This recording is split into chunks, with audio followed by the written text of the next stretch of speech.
A group of people were gathered waiting to be attended to, but the desk was empty and everyone was growing increasingly irritated by the situation. A young man said it would be better to make room for the office next door so it would not be so cramped there. Another young man noticed a woman sitting alone and began to wonder why the inflexible, indestructible cultural and creative company Limited had no one in line. What was most surprising was that there was no one at all in that company's line. On the other hand, the line he was in was completely full, and it would take 2 days before it was his turn. People in the line were shouting that they would work the maximum number of hours possible per week, and even for free, and some even offered to pay for the internship.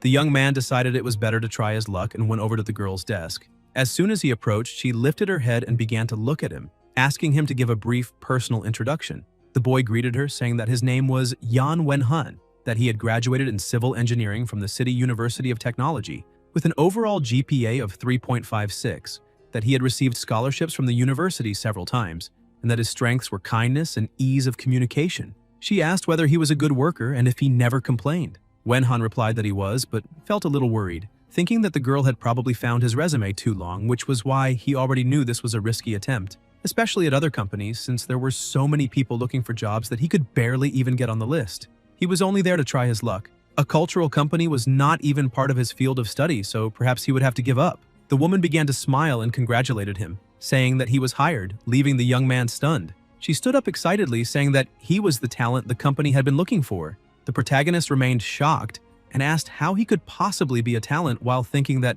this could not be possible, since 99 out of every 100 contemporary university students write their resumes using the same template. He was so surprised that he even wondered whether he was taking part in some bizarre reality show. But the woman kept confirming that he was a talent and asked what he thought about a monthly salary of $20,000, 6 types of insurance, a housing fund, and 20 days of paid vacation per year. The company offered excellent opportunities for professional growth. Outstanding employees were selected every year, and the year-end bonus was also very generous. The protagonist could not believe that she was offering a monthly salary of $20,000. Houses were not selling now, and civil engineering graduates were worth nothing, so they had to fight for a job even if it was just carrying bricks at a construction site, making that salary seem unreal. The interviewer was surprised, wondering why the boy had not accepted immediately and whether it was because he thought the salary was too low. However, she had done market research before leaving Silicon Valley, and this salary definitely met the expectations of 99% of recent graduates. Even so, this planted a doubt in her mind, making her wonder whether she should bring it up again, as it might seem too fake. On the other hand, the protagonist thought the salary was too good to be true, suspecting it could even be some kind of pyramid scheme trying to harvest his organs. Because someone like him, who had never even won 20 yuan on a scratch card, could not possibly be that lucky. She noticed that the protagonist was acting strangely, thinking that the person in front of her seemed vulnerable, as his eyes looked like they were searching for an escape. Wenhan sensed that there was something wrong with that look and stood up to apologize, saying that he had just remembered something urgent he needed to do. However, he felt a frightening presence staring at him, and the woman simply told him to sit down. Wenhan sat back down, but that presence was so terrifying that his legs became weak and trembled. She asked for just one more minute to try to trick him, but realized she had misspoken, and quickly tried to correct herself, saying that she would like him to stay. However, the protagonist had noticed that she had tried to say scam but changed it quickly. The girl explained that the salary might seem somewhat deceptive, but he could verify the company. She showed him her phone, saying that there were public listings for everything and that they were even a state-owned corporate company, which proved their reputation was guaranteed, so he could rest assured. Wenhan saw that the company had a registered capital of 300 million RMB. It was a digital, cultural, and creative content application service company and an organizer of cultural and artistic exchange activities, with fully paid-in capital of 300 million RMB. It also engaged in design exchange activities and advertising agency services, excluding patent agency services and film production services, and it could not operate in sectors prohibited by national and local industrial policies. After seeing more about the company, he thought it really did look like a legitimate business, with no legal disputes and solid capital, and it had been established for 15 years, making it an old company. Even so, he still could not quite understand why he was being hired, since he was a civil engineering student and his professional experience had nothing to do with this. So why had he been chosen? The woman continued trying to persuade him, saying that she understood his concern and explaining that Wujian Valley had recently received a tourism development project that required the construction of a new leisure area, so they needed to hire someone to supervise the construction of that area. The company did not have professionals in this field and also did not trust external hires, so this position was actually a newly created role.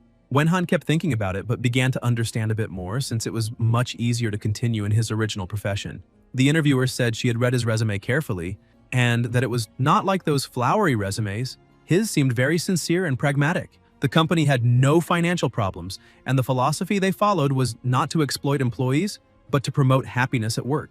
Even the janitor's starting salary was $20,000. Hearing this, the protagonist said that it seemed the company was very wealthy. She confirmed this and explained that one of the main reasons he had been chosen was that the company was a bit superstitious, and the last 3 digits of his phone number were 888, which seemed very auspicious and would bring good luck to the company. Wenhan said that in fact the end of science was metaphysics and questioned who was not superstitious when running a business.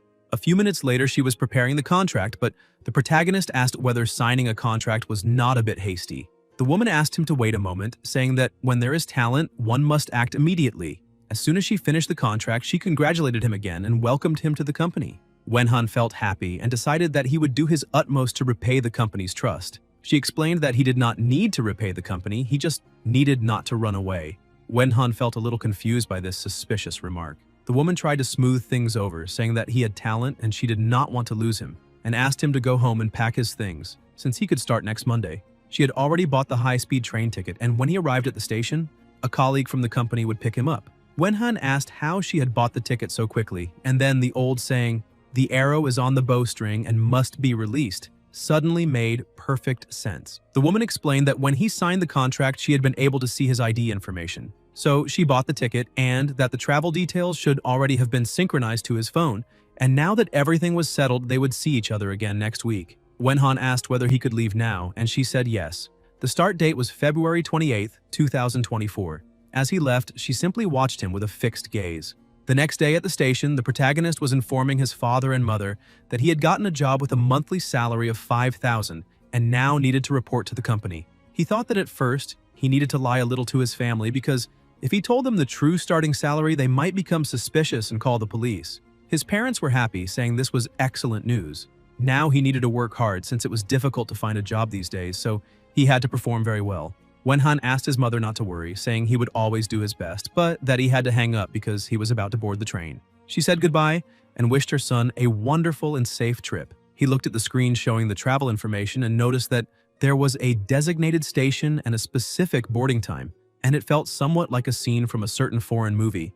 Boarding began, and the train staff said that 8 hours of travel were required to reach the destination. Wenhan sat in his seat preparing to sleep. The journey began, and after a night passed, it was announced that the train was about to arrive at Indestructible Station and that passengers needed to prepare to disembark on time. When he woke up and looked to the side, the protagonist was surprised because the place had beautiful scenery and was very lively. The prices of accommodation did not seem low, and he had forgotten to ask whether the company provided lodging, but one thing caught his attention even more. Everyone was dressed in a slightly unusual way, as if there were some kind of comic convention nearby. He remained standing at Indestructible Station, since the company had said someone would come there to pick him up. A person who was also there, looking at a photo of the protagonist, managed to spot him in the crowd and said it was him. She ran over, and Wenhan realized someone was approaching. The girl leapt forward and hugged him tightly, saying that Big Brother had finally arrived.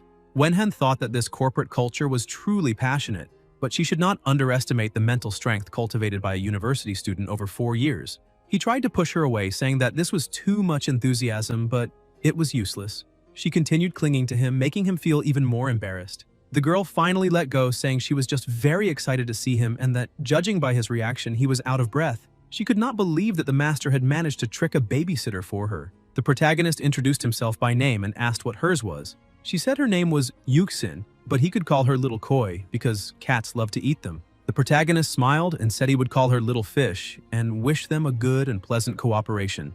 Yuxin grabbed his hand and, full of enthusiasm, said it would definitely be pleasant. She asked him to follow her, as the master had instructed her to take him to the company. The protagonist felt confused, wondering whether all the company titles were two-dimensional, but this was already to be expected from a cultural and creative company, since he had heard that employees at such companies were like this, and for many Lolita fashion enthusiasts and cosplayers, it was not strange to wear any kind of clothing. They went outside and Wenhan kept looking at her ears, thinking the texture was surprisingly good, and also unable to understand how they were attached, since they seemed to grow directly from her head. Yuzin unlocked the motorcycle and the protagonist stared at it, thinking that the bright golden color did not look like paint and had a very realistic texture. And even though he had seen countless vehicles, he had never seen that model before. Perhaps they had built it themselves.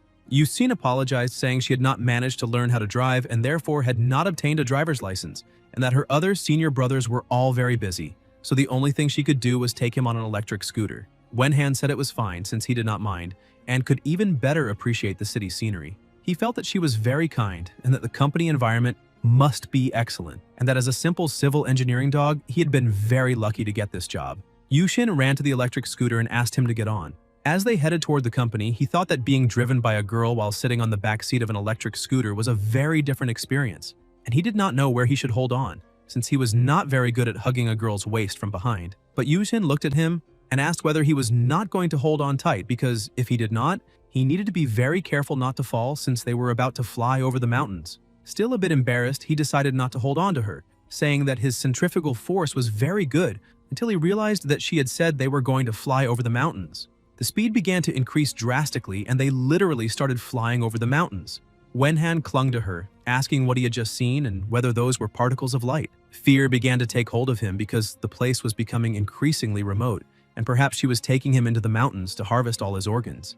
And maybe the claws of the devil had already reached the interior of the homeland and his fate was to have his organs stolen. The protagonist tried to calm himself and looked at his companion, thinking he needed to find a way to jump. With no other choice, he gathered his courage and leapt off the scooter, thinking he had successfully escaped. But Yushin simply appeared, scooped him up in her arms, and with a smile explained that the master had already said he might try to run and had told her not to let the frightened duck fly away.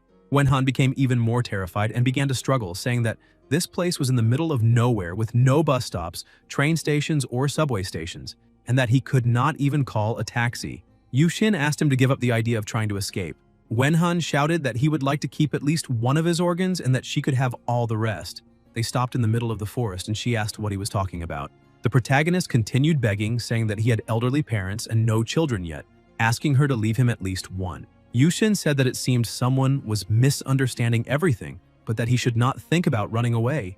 Once the agreement was signed, alive, he would become the master's servant, and dead, he would become the master's corpse. And if he continued like this without obeying, then his fate would be worse than death. Wenhan asked her to let him go, saying he would no longer try to escape. Yuksin threw him to the ground, telling him to keep his word. But the protagonist wondered whether she really believed that, and if not now, when he should try to escape. Since he did not care about the agreement and what they could do to him if he managed to get away, after all, a modern university student could escape a pyramid scheme. He tried to distract her by shouting that there was a pig flying in the sky. Yuksin began to look around, asking whether spiritual pigs could really fly, and the protagonist took advantage of the distraction and tried to run as fast as possible, thinking that strength could be doubled and poverty could be transformed. But his organs must never be removed. Yuksin said she did not see any flying pigs, and when she looked to the side, she saw him running again. She became irritated, shouting that he was not behaving himself and that he was also lying. Wenhan kept running and shouted that she was carrying out a scam and was still so naive that she did not have the profile for a pyramid scheme, and that if she had the chance, she should run away too. As he ran, he thought that she had an electric bike and he burned fossil fuel while she burned electricity, so he would definitely be caught. And to try to escape, he jumped into the fields to shake her off. But Yushin came at him full force and landed a kick, saying he would be punished. The blow was so strong that the organs he feared would be harvested were probably already destroyed. Suddenly, screens began to appear, stating that the condition had been met, which was being attacked by spiritual energy, and that the illustrated character book system had been activated. The protagonist was stunned and asked what that was, but another screen appeared showing Yuxin's statistics. Her name was indeed Yuxin. She was currently 16 years old and from the Spirit Cat tribe. Her exclusive skill was Charm, level 5. The overall ability values showed Physique at level 5, Strength at level 3, Agility at level 5, Spiritual Power at level 5, Character Familiarity 0, and a direct and swift evaluation for attack. Almost losing consciousness, he thought that she really was fast and ruthless when attacking. She approached, saying that she had kicked too fast again and had not aimed properly, and hoped she had not hit any vital points. Sometime later inside a house, the protagonist was bedridden, with the master sitting beside him. He began to wake up and sat up, somewhat disoriented, and the master smiled and asked whether he was feeling better. He was surprised to see her there, and the system was activated once more, showing her statistics as well. Her name was Yu Wenning, her age was unknown, and she was currently the master of Xuanjin Valley. She had no exclusive skills, her overall ability value was unknown, her character familiarity was also unknown, and the overall evaluation said that she was a heartless demon who could do everything except pay on time. Of everything that was happening, what truly shocked and irritated him was discovering that she did not pay on time and that his salary might be delayed. He thought of his mother because her son, after carefully passing the selection, had not entered a pyramid scheme, but another world, and was now about to become a slave. Wenning asked whether he had received any training for the job market, because he should forget the resources provided by universities, as they were not very practical nowadays, and since she did not like to waste time, she went straight to the point and explained that he could consider everyone there as cultivators living isolated from the world. Normally, the Cultivator Association supervised them and did not allow them to use magic in the world of ordinary humans. And even if accidents occasionally occurred, there were specialized departments responsible for damage control and public relations, explaining metaphysical events on a scientific basis, so most ordinary people were unaware of their existence as cultivators. Not really understanding what was happening, the protagonist simply listened to the entire explanation. She continues by saying that they really are a legitimate company and are not involved in pyramid schemes or organ harvesting, so his life and property are absolutely guaranteed. The nature of the company is quite peculiar, but all the benefits and treatment offered are real. Wenhan wonders whether all of this is true, and she asks why it would be false, since they have publicly disclosed information on Kichacha.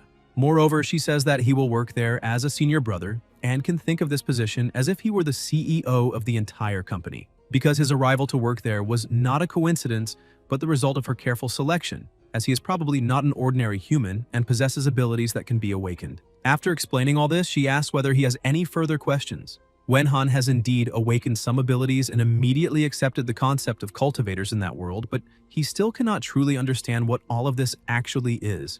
Wenning is impressed by his courage and ingenuity, since he remains calm in the face of such a drastic change, and asks him to explain in detail what he truly does not understand. Wenhan thinks that, in fact, he understands nothing at all, because he is already the senior brother and has already awakened abilities. But one thing is not showing concern and another is truly being calm, since he still feels as if he is being treated like a black market worker. Trembling with fear at asking the next question, he gathers as much courage as possible and shouts, asking whether they are really going to withhold his salary. Wenning asks why he is talking about that, saying that a legitimate company would never delay salaries, and that asking such a question is impolite, so he must not repeat it. Wenhan becomes even more confused, thinking that the evaluation on the illustration panel cannot be wrong, and upon closer inspection, he feels that the director seems a bit dishonest. She asks him to arrive early tomorrow, as there will be a brief welcome meeting before work, and she will introduce some of her direct disciples who will be his colleagues in the future. She taps his head with her pipe, saying that as the most senior disciple, he must set an example and pay attention to his image. In addition, the clothes have already been prepared for him in the dormitory wardrobe, and he can choose whatever he wants to wear. The small meeting comes to an end, and she tells him to go out and take a walk as she's going to lie down.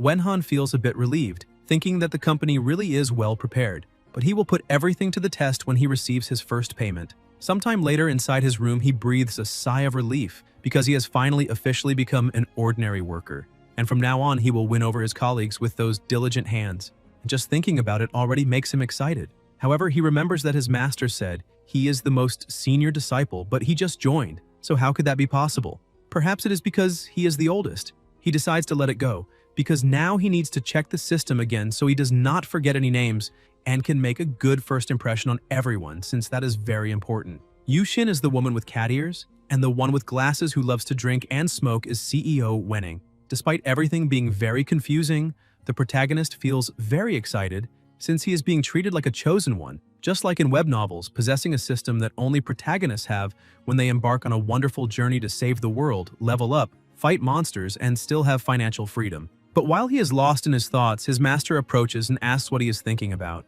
She sits down on one of the cushions and asks whether he can get a lighter and a bottle of beer from the cabinet. Wenhan gets up to carry out the order while wondering when she appeared, since he neither noticed nor saw her enter through the main door. He takes the drink to her and she opens it skillfully and drinks with even more skill. The protagonist watches and asks whether drinking so early is how people stay healthy. Wenning asks him to light it, but he has no idea how to do that. His master looks to the side and says that she has finally arrived. Wenhan also looks over to see who has just arrived, but nearly collapses when he sees a serpent approaching. Another woman walks among the serpents. She is An Xuanzi, the second senior sister of Wujian Valley. The The protagonist feels a little frightened, and Xuanzi kneels at the master's call. Wenhan thinks that yet another cosplayer has arrived, and judging by this, the scene is quite competitive. Another woman enters the room. She is Yang Yuyi, the fourth junior sister. Xuanzi is 23 years old and is an ancient Gu spirit. Her exclusive attribute is poison, and her exclusive skill is Gu sorcery. Her physical strength and power are at level 3.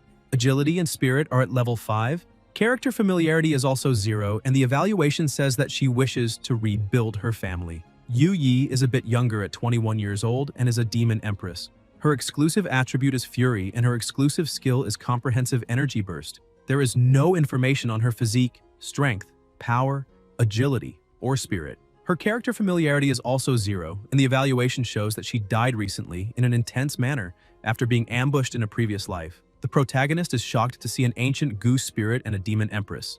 Wenning tells him not to mind them, as they are always like this, and that there are still other warm and generous disciples living there. Another person enters the room and with a smile on his face tells his master that he has arrived. His name is Yuan Yi. He is 22 years old, and he is an unparalleled sword immortal. His exclusive attribute is sword in hand, but there is no information on his exclusive skill. His physique, strength, power, agility, and spirit are at level 2, but his current luck is at level 5. Character familiarity is also 0, and the evaluation says that he is the male protagonist. Wenhan tries to rub his eyes, saying that his dog eyes are practically blind because that entrance is worthy of a protagonist. Even the evaluation and overall capability are different from the others, making him feel completely defeated. Yuan Yi greets the protagonist, saying that they have been waiting for him with great anticipation, and that from now on they will be fellow disciples, sharing both good and bad times, and that no matter what happens, as long as Wenhan gives the order, he will be there immediately. Wenhan is surprised because even though that guy is the male protagonist, he has an excellent personality. Yuxin also enters the room telling her master to drink less alcohol and have some tea instead. The protagonist thinks that the day before he found Yuxin excessively two-dimensional, but now she is the most approachable and down-to-earth person he knows. Wenning says that everyone is present, so they need to do a brief self-introduction, and anyone who talks nonsense will be expelled immediately because she does not want them to disturb her nap. Xuanzi introduces herself, saying she is a reborn individual and her identity is that of an ancient Gu spirit. Yuan Yi says that he is a transmigrator, an unparalleled sword immortal. Yu Yi also says she is reborn. Yuxin says she is from the spirit cat tribe, and the protagonist feels a bit disappointed, wondering whether everyone's self-introduction is always this pretentious. Wenhan introduces himself by saying that he is a native firstborn. After the meeting ends, Yuxin explains that the previous day the protagonist's room was not ready, so he had to sleep in the guest room, but now a room has become vacant, and she will take him there. Wenhan looks at her, thinking that she is super normal. Shortly after, she opens the door and presents the room, saying that now he can stay there. Wenhan thinks that the accommodation is not bad at all, as it is a studio apartment with a bedroom, a living room, and a bathroom with personal and private space, and these living conditions are truly excellent. Yuxin smiles and says that from that moment on, they will be living together. The two begin to celebrate, and the protagonist asks his junior sister to take care of him, while she says that he should trust the care of the senior disciple. Wenhan says that now that they are all living together, he cannot ignore his responsibilities at work, and after being shocked by everyone's pretentious introductions that morning, the meeting ended without him having to start working, and it is not fair to receive a salary without doing anything. Yuxin explains that his work responsibilities will be defined soon, but for now they need to add each other on WeChat so she can put him in the group. However, he is surprised when he sees the group information. 5 virtues and 4 beauties. Today was another day without bloodshed.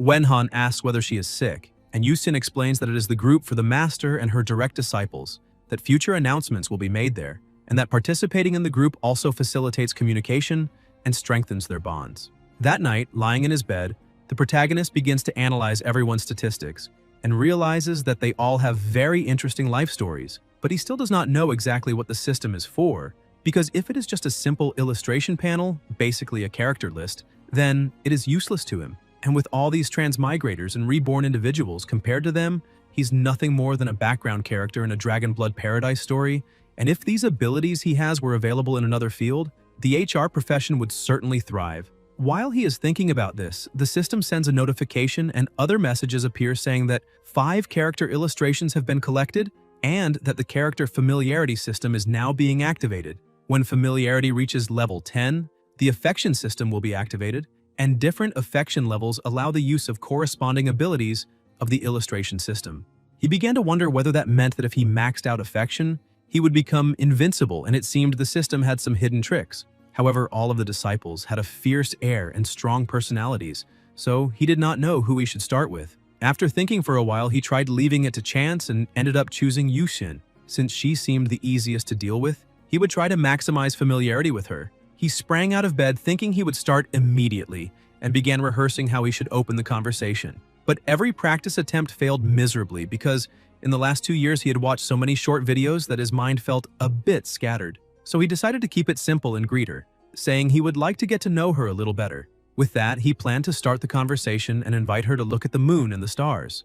Determined, he went to her room and knocked, introducing himself and saying he would like to get to know her a little better. However, no one answered. He thought maybe she had gone to some rehearsal, but it was already getting late. So he decided to come back another day, during daylight, since it was not very appropriate for a man and a woman to be together at night. Then he bumped into Yu Yi and let out a frightened shout. She slammed him against the wall and covered his mouth. The protagonist tried to explain, but she readied herself to attack. He grew desperate, thinking he had barely managed to earn any familiarity points, and now his life was about to end. And, accepting his fate, he closed his eyes, thinking his transcendent enterprise had failed halfway, but perhaps now he could at least get a rebirth or transmigrate. A few minutes earlier, outside the house, Yu Yi had been walking with a rabbit she had just hunted, and while washing her hands, she heard a noise. She went to the corridor and saw the protagonist calling out to his junior sister to talk. Looking more closely, she saw the silhouette of another person in him and thought it was him. She shot toward Wenhan at high speed and pinned him to the wall. Back in the present, someone shouted for her to stop. Yushin opened the door and asked them to wait a moment, explaining that the boy was the senior disciple and not a bad person. Yu Yi let him go and demanded to know if that was true, and still suspicious, she pressed his hand down with her heel, telling him not to move and asking why his back looked so much like her enemy's. The protagonist said he did not know what she was talking about and that maybe he just had a back problem. Still doubtful, she continued interrogating him, asking if he had reincarnated. Wenhan said no, explaining that he was just a normal human and that he had already introduced himself before. Yu Yi pressed harder, saying that otherwise it could be him again, coming to the valley to sow discord between them. The protagonist stayed lost, asking what she was even talking about. Yusin tried to calm things down, saying it was a misunderstanding. The protagonist began shouting, saying he would also like to know why he had been chosen to come to the valley, but if they wanted to know that, they would have to ask Master Wenning. Yuxin told Yu Yi to release him because he was about to suffocate. Yu Yi still believed the protagonist was her enemy, saying that back then he had used some trick to bewitch her former master, and might be using the same trick now since she did not believe all of this was just a coincidence. Wenhan said he did not want to be there either because he had only been job hunting and somehow got tricked into coming to that house, signed a lifetime contract, and they would not let him go back, so who was he supposed to complain to about that? Yusin confirmed it was true, explaining that the protagonist had indeed tried to jump off the vehicle while they were coming, trying to escape, so he really was not there by choice, and they should talk about it more calmly. Yu Yi finally agreed, but remained wary, saying that from that moment on, no matter what happened, she would keep an eye on him, and if he did anything like what he had just done again, then the conversation would be different. She released him, and the system notified him that he had gained 1 point of familiarity with her, marked as enemy. No wonder she was so emotional. He had no idea what she had been through to make her search every day. Yushin asked if he was hurt. The protagonist just put a hand to his neck and she startled, asking if he was really injured, then moved closer, making Wenhan feel embarrassed because things were moving too fast.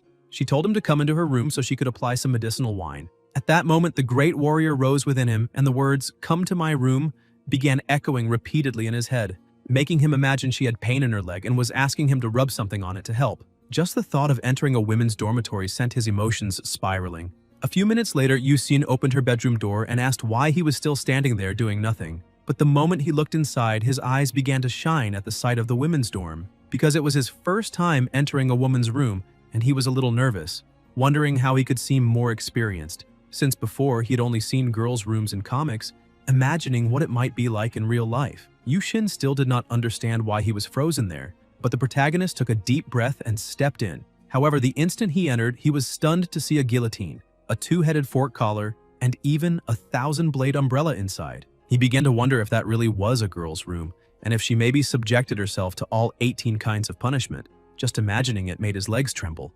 Yusin asked if he was mocking her and explained that she had personally liked collecting things, yet he could not understand how a normal person would like collecting those kinds of items. Moreover, with all those instruments, it did not look like just someone who liked collecting, but that was to be expected, since there were no normal humans there except him. Suddenly, she struck a rather eye-catching posture and crawled under the bed, telling him to wait a moment, then dragged a chest out from beneath it. Wenhan watched with curiosity to see what was inside, but the moment she opened the chest, he was shocked and asked why she collected those things. Holding a pair of scissors, she simply said that if there was an opportunity in the future, she needed to show filial respect to her elderly father and let him enjoy life. The protagonist realized that those things must have belonged to her father, which made sense, since men really did like playing with weapons. The system notified him that he had gained 1 point of familiarity with her due to her poor relationship with her father. He understood she was being sarcastic and stared at her, wondering if she also had a dark side. Yushin told him to sit down because she was going to apply the medicine, and while treating his injury, she explained that the fourth senior sister was actually a good person, and pretty too, but acted that way because she had suffered terrible luck in her previous life, so he should be a little more tolerant with her. And if anyone was to blame, it was the scoundrel who had deceived her. Yushin grew irritated and crushed the medicine bottle, saying that if that man was reborn, then she would have to send him back to the afterlife again. Wenhan thought she needed to phrase things a bit more carefully so she would not scare him. Curious, the protagonist asked whether that man was an ex-boyfriend. Yuxin explained that he was not because Yu Yi was a demon empress, and therefore busy with her career every day, with no time for romance. Wenhan said that then the man was simply an enemy, pure and simple. She smiled, seeing that he was lucky to have only a small scratch on the skin, and asked if it hurt. He flinched and said it did not hurt, but he had imagined what she meant earlier. Seeing her holding a few blades and smiling, he wondered if this was not a pyramid scheme after all, because it was terrifying. Yusin took a bandage, placed it over the wound, and said it was done.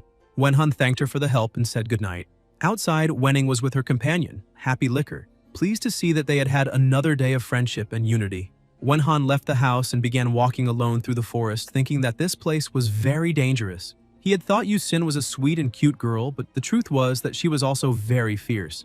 So he needed to run away immediately. Yet he did not want to give up a monthly salary of 20,000, plus 6 insurances and a housing fund. Not knowing what to do, he wondered whether he was really willing to live like that, among a group of people who were neither human nor demon. On top of that, he got attacked for no reason the moment he crossed paths with them. These people lived among hundreds of punishment instruments, and maybe one day those instruments would be used on him, and even if wealth lay in danger, he still needed to be alive to enjoy it. When he put a hand in his pocket, he realized his ID was still with him, which meant even the heavens wanted him to escape that hell. He celebrated and made a decision, running as fast as he could, leaving behind his luggage and the contract because he had given up on everything. Whoever has nothing to lose should not fear the one who truly has something to lose. After a while, he stopped running, exhausted, and a few crows began circling overhead, drawing closer and closer. Wenhen looked around, confused because he had been running for a long time and was still there. The city of Wujian Valley was clearly visible, and he could even see the lights of the tallest buildings, which made him wonder if he was inside some kind of ghost barrier. Not knowing the answer, he simply told himself he could not give up and kept running. Not long after, he was completely drained and stopped again, irritated by the situation. He started shouting, asking if he was really going to be trapped there forever, because something was clearly wrong with that place. A small scorpion crawled out of the ground and began climbing onto his body, but Wenhan just slapped it away, telling it to stay back. The small creature fell to the ground and rolled until it bumped into the foot of another creature. Wenhan sensed something had appeared, and when he looked up, he saw a gigantic scorpion staring at him. Startled, the protagonist fainted and lay sprawled on the ground. Even the giant scorpion froze there, not understanding what had just happened. Xuanzi approached and crouched close to Wenhan's head, pointing out that the master had told him not to run away. She ordered the giant scorpion to carry him back immediately. Sometime later, back at the manor, the leader sat waiting for the protagonist to wake up. Little by little, he opened his eyes, thinking he must be dead, but noticed Wenning beside him. Furious about everything, he sat up and shouted that he wanted to quit. Wenning explained that she had already said it was a state-owned company, a lifetime guarantee of livelihood meant to last for life and through generations, so it was impossible for him to resign. Thus, he would work for her his entire life, working all day long, and as long as she did not allow Wenhan to leave, he would never be able to get out of the valley. His master began to smile, saying that now he would receive a small punishment, and if he still wanted to run again afterward, he was welcome to try, since she had 1,000 ways to make him behave. Wenhan saw that all the disciples were there and began to cry in despair. His master came closer, saying that they were all friendly so they would live a good life together. The system notified him that he had gained 1 point of familiarity with Wenning, but she was someone he absolutely must never irritate. With tears in his eyes, he agreed, but thought the system had told him that only after everything was already lost. Sometime later, Wenhan started writing letters of thanks. After working another week, he realized that he had almost nothing to do with the identity of the male protagonist. He could only say it had absolutely nothing to do with him. The third junior brother really was a show-off. 2 days earlier, Yuanyi had been on the roof practicing, and after finishing, he thanked himself, saying it was not bad at all. Wenning shouted in irritation, telling him he was too loud. The protagonist went over and asked him to make less noise because the master had complained, saying that disturbing other people was a small problem, but interrupting her sleep was a big problem. And if he kept making that much noise, she would personally make him ascend in one go. Yuanyi got scared and climbed down from the roof, apologizing, saying he had already tried his best to restrain himself by using only 1/10 of his strength, and that sword practice required perseverance. If a person did not advance, then they would regress. The protagonist was surprised, wondering to himself just how far that kid could regress, considering he was already halfway to becoming a god at the top of that cultivation plane, invincible against anyone. Yuanyi said he wanted to challenge the protagonist and asked if he would accept. Wenhan said that was not a good idea, since he was just a civil engineering student, weak and defenseless, and even if he could carry bricks, he could not fight. Yuanyi shouted that it was impossible because in his previous life, the senior disciple was always the master's first disciple, and anyone who could be considered a senior disciple was super powerful. The protagonist explained that he really was a civil engineering student and showed him some books from his field. Yuanyi held the books, stunned by the news.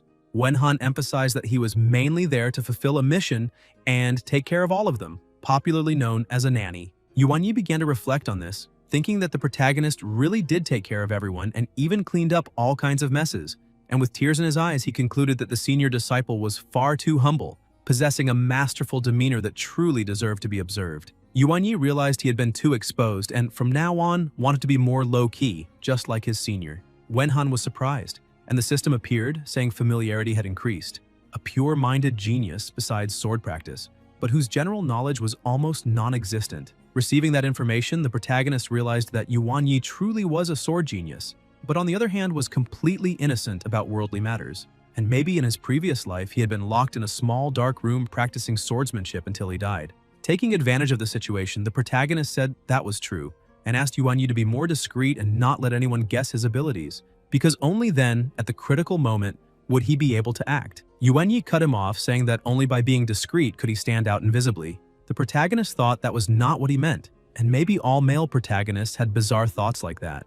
Yuanyi grew even more excited, saying that all those Celestial Emperor romances were written that way, and thanked him, because everything the protagonist had just said had clarified his mind even further. Wenhan came to the conclusion that, without a doubt, all male protagonists were truly crazy, because he had never imagined that one day he would not only become colleagues with powerful beings who could glide through the clouds and fly on swords, but that these super-powered people were starting to obey and listen to his advice. There were only two possibilities. Either he was going crazy, or the whole world had gone crazy. Yuanyi wrote down everything the protagonist had said and opened a subspace in the void to store the information. He asked if the human world was fun, because since his birth, he had never left Wujian Valley, had cultivated there his entire life, and one of his wishes was to see the outside world, asking whether Wenhan could take him out. The protagonist began thinking about it because, based on his recent experience managing the company, the Cultivator Association had strict requirements for awakened people like them, who could not use their abilities casually in the human world, and even a casual sword strike using only 1/10 of Yuanyi's strength could make the earth tremble, causing huge chaos. And the main question was whether that power could truly be contained outside. Yuanyi kept insisting, asking Wenhan to grant the junior brother's request, emphasizing that he had traveled since ancient times and had not seen the modern world, and that if this information spread, people would think he was just a bumpkin. Wenhan wondered what was going on because it was obvious he was straight, yet he was still susceptible to Yuanyi's pleading face. Suddenly, he felt something and was startled to see the protagonist's halo appear. Sometime later in his room, he began wondering whether he should take Yuanyi out or not, because if he granted the request, it would certainly increase familiarity and favorability. The protagonist thought he could ask his master the next day when he went to request leave, because it had been a month since he left school and he needed to prepare for the defense of his graduation thesis. and if the master agreed, he would impose 3 rules on Yuan Yi, the main one being that he could not use his abilities recklessly, treating the situation as if he were looking after a child. The next day, Wenning was sprawled in her chair waiting for the drink to be ready and asked if it would take much longer. Yuxin said it was almost done because she needed to shake it for at least 5 minutes to make it foamy. Wenhan knocked and asked his master if he could come in, because he was requesting leave to return to the university for his thesis defense. The master told him to enter, and as soon as he did, he began begging her to let him go. He noticed that Yuxin's skills as a bartender were truly incredible, yet the company's staffing structure still looked like a queen and her group of flatterers. Wenning handed him a sheet of paper, telling him to fill in the information, and he realized everything was very formal, and that this was the first time he truly felt like he was working at a real company. Wenning watched him as she smiled because it was the first time someone had voluntarily informed her about needing to take leave, and the leave form had finally become useful. Wenhan filled in the information as fast as possible and told his master that disciple Yuan Yi had asked whether he could go to the city together with Wenhan, because he had never gone down the mountain and was very interested in seeing the city. Wenning asked whether Yuan Yi really said he had never gone down the mountain, and both she and Yuxin grew a bit serious and fell silent. The protagonist notices this and wonders whether Yuan Yi might have some very serious past, but the master simply hands him another form, asking the protagonist to fill one out for Yuan Yi as well. Wenhan is surprised, wondering if that is really all, since there should be some stronger warnings and a list of precautions. Wenning takes advantage of the moment and informs Yuzhin that her father sent a message asking her to return home and go together with her senior brother. Wenhan only listens to the conversation, thinking that this must be the father who had suffered the 18 punishments. The master continues explaining the message, which said that her father was dying and wanted his daughter to go see him. Yushin lowers her gaze, not knowing how to respond. The master emphasizes that the decision to go or not is entirely hers, and that if she chooses to stay there, the family will be unable to do anything. Yushin remains restless and decides to return with her senior brother because she wants to see her mother. Wenning smiles and says that it is settled. Wenhan finishes filling everything out and says he will be going back, but the master asks him to wait a moment, saying she almost forgot something, then takes another sheet and says that a letter of responsibility from the legal guardian is also required, and that if anything happens, the protagonist will be held responsible for everything. He holds the paper in his hand with the feeling that he has boarded a pirate ship. Sometime later, already at the station, Yuan Yi is anxious, urging the two of them to walk a bit faster, and uses his ticket to pass through the gate. Wenhan starts to feel suspicious because Yuan Yi had said he had never left the valley, yet he was able to use the ticket correctly, which shows he has some experience. Yuan Yi tries to cover it up by asking the protagonist whether he does not think Yuan Yi is very smart, saying he researched the high-speed train process on the internet and learned it, but Wenhan cannot believe that. Already on the train during the journey, Wenhan is relaxing, but then looks to the side, somewhat confused, because the system had said that Yuxin hates her father, yet perhaps due to family ties, she still worries about her gravely ill father. Since she does not comment on it, he chooses to ignore the matter, but Yuxin is visibly uncomfortable with the situation. After a long trip, they finally arrive at their destination. Yuan Yi comments that Yuxin did not close her eyes the entire night and only stared out the window in a daze. Wenhan scolds him, telling him to be quiet, and explains that something happened in her family, so they should not disturb her. Yuan Yi touches the protagonist and says that he always thought Yuxin was the master's adopted daughter, because it has been more than 10 years since he transmigrated into that world, and he never saw Yuxin leave the valley even once. Wenhan is shocked and asks whether she really never went out for anything. Yuan Yi confirms that it is true, and that for a long time, he thought she was. The protagonist thinks that perhaps she was abandoned by her father, because when she was asked whether she wanted to return or not, she said she wanted to see her mother. And imagining all the family drama, he concludes that this must be exactly it. The story of an abusive father who drove away the mother and abandoned the daughter, which would explain everything. Yuan Yi suddenly shouts in surprise, and the protagonist asks what happened. He points at a car, saying that it is a Bentley, but the two of them are even more surprised when they look into the parking area and realize that there are countless identical cars. Many people are also gathered there, and the protagonist starts to wonder whether they are filming a movie. However, the crowd itself does not know what is happening either, asking one another who those people came to pick up, because it must be someone very important, on the level of the richest man.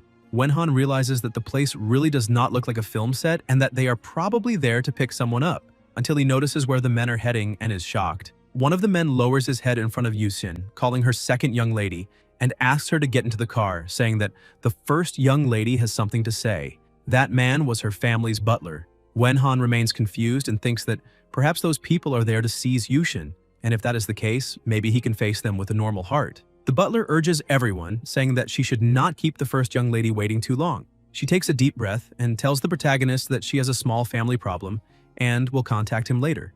Wenhan, completely lost, says that it is fine, but Yuanyi steps in front of her and asks whether she needs help. Yuxin says she is fine and can handle it herself, and that the two of them do not need to worry. The butler continues to press them, saying they need to leave, and they start heading toward the car where the first young lady is waiting. Yuxin greets her elder sister, who, without any emotion, says that their father was targeted in an assassination attempt, was gravely injured, and wants to see her, so she needs to return immediately. She is the president of the Tmall Technology Group. Yuxin simply agrees and starts to get into the car, while the protagonist watches everything. Yuanyi comments that it seems Wenhan also noticed that something was strange. The protagonist thinks that Yuxin probably also does not have a good relationship with her family, and moreover, he never imagined that she could be the daughter of such a wealthy family, since families with excessively large fortunes are usually full of pressure and intrigue. Yuanyi explains that in his previous life, a cousin named Zhaoyan failed to cultivate, and because of that, had his engagement broken off, which proves that large families are indeed problematic. Wenhan notices that Yuxin had been uneasy the entire time, which must be related to family matters. He hears some people commenting that the woman in the car is the president of Tmall, and it is no wonder there was such a grand display, since Tmall is a leader in the technology sector with a market value that has already exceeded 100 billion. Wenhan begins to wonder whether they are really talking about the same Tmall that he knows. The system appears, showing Yuxin's data, adding new information, and explaining that she is indeed the younger sister of the president of the Tmall group and has a poor relationship with her father. Yuanyi asks where they're going now. Wenhan needs to return to school, so Yuanyi should stay at a hotel near the university since it is easier, cheap, and has food. But while explaining these things, a doubt arises in his mind, and he asks Yuanyi, who has the title of male protagonist, whether he also has a secret identity, like a rich young master. Yuanyi starts laughing, saying that he is a transmigrator and, aside from being good at fighting, has no other abilities. Then hugs Wenhan and says that he left in a hurry, was anxious, and ended up forgetting to bring money. Wenhan examines him and realizes that he is completely empty, with only an identification card in his pocket. The protagonist becomes furious because he already found it strange that during the trip they had very little luggage, and not only did Yuanyi not bring money, he also forgot everything else. He starts thinking about the expenses he will have to pay and remembers that he still has not received that month's salary. Yuanyi asks what salary that is, and the protagonist explains that it is the salary they receive for working at the company. Then, suspecting something, asks whether Yuanyi has ever received that salary. It seems the system was not lying. Yuanyi reacts strangely and says that he also has a salary, but since it is the weekend, the finance department is probably not working, thinking that it seems the master is tricking the youngsters with salary again, and that a leopard never changes its spots. Wenhan remains suspicious and asks whether he is telling the truth, and Yuanyi says yes, because he would never lie about that. The protagonist drops the subject and takes out his phone to call an old roommate, saying that he is back and brought a friend. At the university dormitory, the girls become excited when they see Yuanyi pass by like a true protagonist, and he notices it and decides to wink at them, making them even more excited. Wenhan is already irritated seeing that the male protagonist has special privileges, and shouts at Yuanyi to hurry up. Already inside the building, the protagonist explains that he and his roommates talked about it, and luckily one of them got an internship, so the dorm room became vacant, allowing them to stay together at the school for now. Yuanyi begins to celebrate because he had never lived in a dormitory before and now will have the opportunity to experience the university student life. In the early hours of the morning, around 5 o'clock, Yuanyi wakes up and sees that Wenhan is completely passed out on the bed. He slowly goes over to the protagonist and tells him to wake up because it is already time to get up and train. The protagonist looks at his phone and sees that it is still 5 in the morning, but Yuanyi says that 5 is already very late because the purest spiritual energy of heaven and earth is around 4 in the morning. Wenhan tells him to behave himself and go to sleep. Outside the valley, he cannot use his abilities recklessly whenever he wants. Yuanyi keeps insisting that he needs to train so he will not regress, because that is a situation he does not want. While he regresses a little every day, others advance a little, and in that way he will never be the best in the world. The protagonist tries to calm him down, saying that he will not regress at all and that he just needs to trust this. Yuanyi tries to argue back, but the protagonist cuts him off, saying that he needs to be a good boy and go to sleep, and that, moreover, floating around also counts as using abilities. After scolding him, the protagonist stops talking and tries to go back to sleep, but Yuanyi keeps calling his name non-stop, until Wenhan gets up in irritation and starts staring at him. 15 minutes later, they are still staring at each other. Wenhan takes a deep breath, thinking that this damned puppy has the look of a dog that wants to pee outside but is stuck waiting for its owner. He says that since cultivating is not an option, he will teach some basic military exercises instead. Yuanyi becomes excited and eager. They go outside to the basketball court, and while Yuanyi practices the movements with overflowing energy, Wenhan is on the verge of collapsing, wondering what kind of karma he accumulated in his previous life, because in this life he only signed a black market contract, had his salary withheld, and still has to wake up at 5 in the morning to do military exercises with someone. Yuanyi looks at his companion and says that he is truly amazing, but notices that the protagonist does not look normal. Wenhan is crying, wondering what use there is in being a good person, and whether that can make up for his psychological trauma. The system appears to notify him that the familiarity between him and Yuanyi has increased by 5 points and favorability has increased by half a point. Special explanation: as long as you train with me, everything will be fine. Affinity function activated. The panel switches to Yuanyi's statistics, and the protagonist notices a new line appearing at the bottom, stating that his familiarity with the character is at 10 points. Favorability with the character is at half a point, and otherwise one might suspect that progress is declining. The protagonist is delighted to see that Yuanyi's favorability function has been activated, which means he can use 0.5% of the abilities of the unparalleled sword immortal. The system confirms that this is exactly the case. Wenhan runs over and hugs Yuanyi, calling him dear brother, and declares that from now on, every day at 5 o'clock, they will do military exercises together. Yuanyi is stunned to see Wenhan suddenly become completely radiant out of nowhere. After finishing training, they go to a cafeteria, and the protagonist asks the auntie for plenty of roast pork, because good moods accompany happy occasions. And when he returns to the valley, he will need to wield a sword and experience the joy of being an unparalleled sword immortal. The cook looks at him, scoops some food, and dumps it onto his plate. He realizes that what he got is twice cooked pork instead of roast pork, and asks whether that is not a bit inappropriate. The cook asks who he is calling auntie and tells him to get out of the line and stop holding up the other students.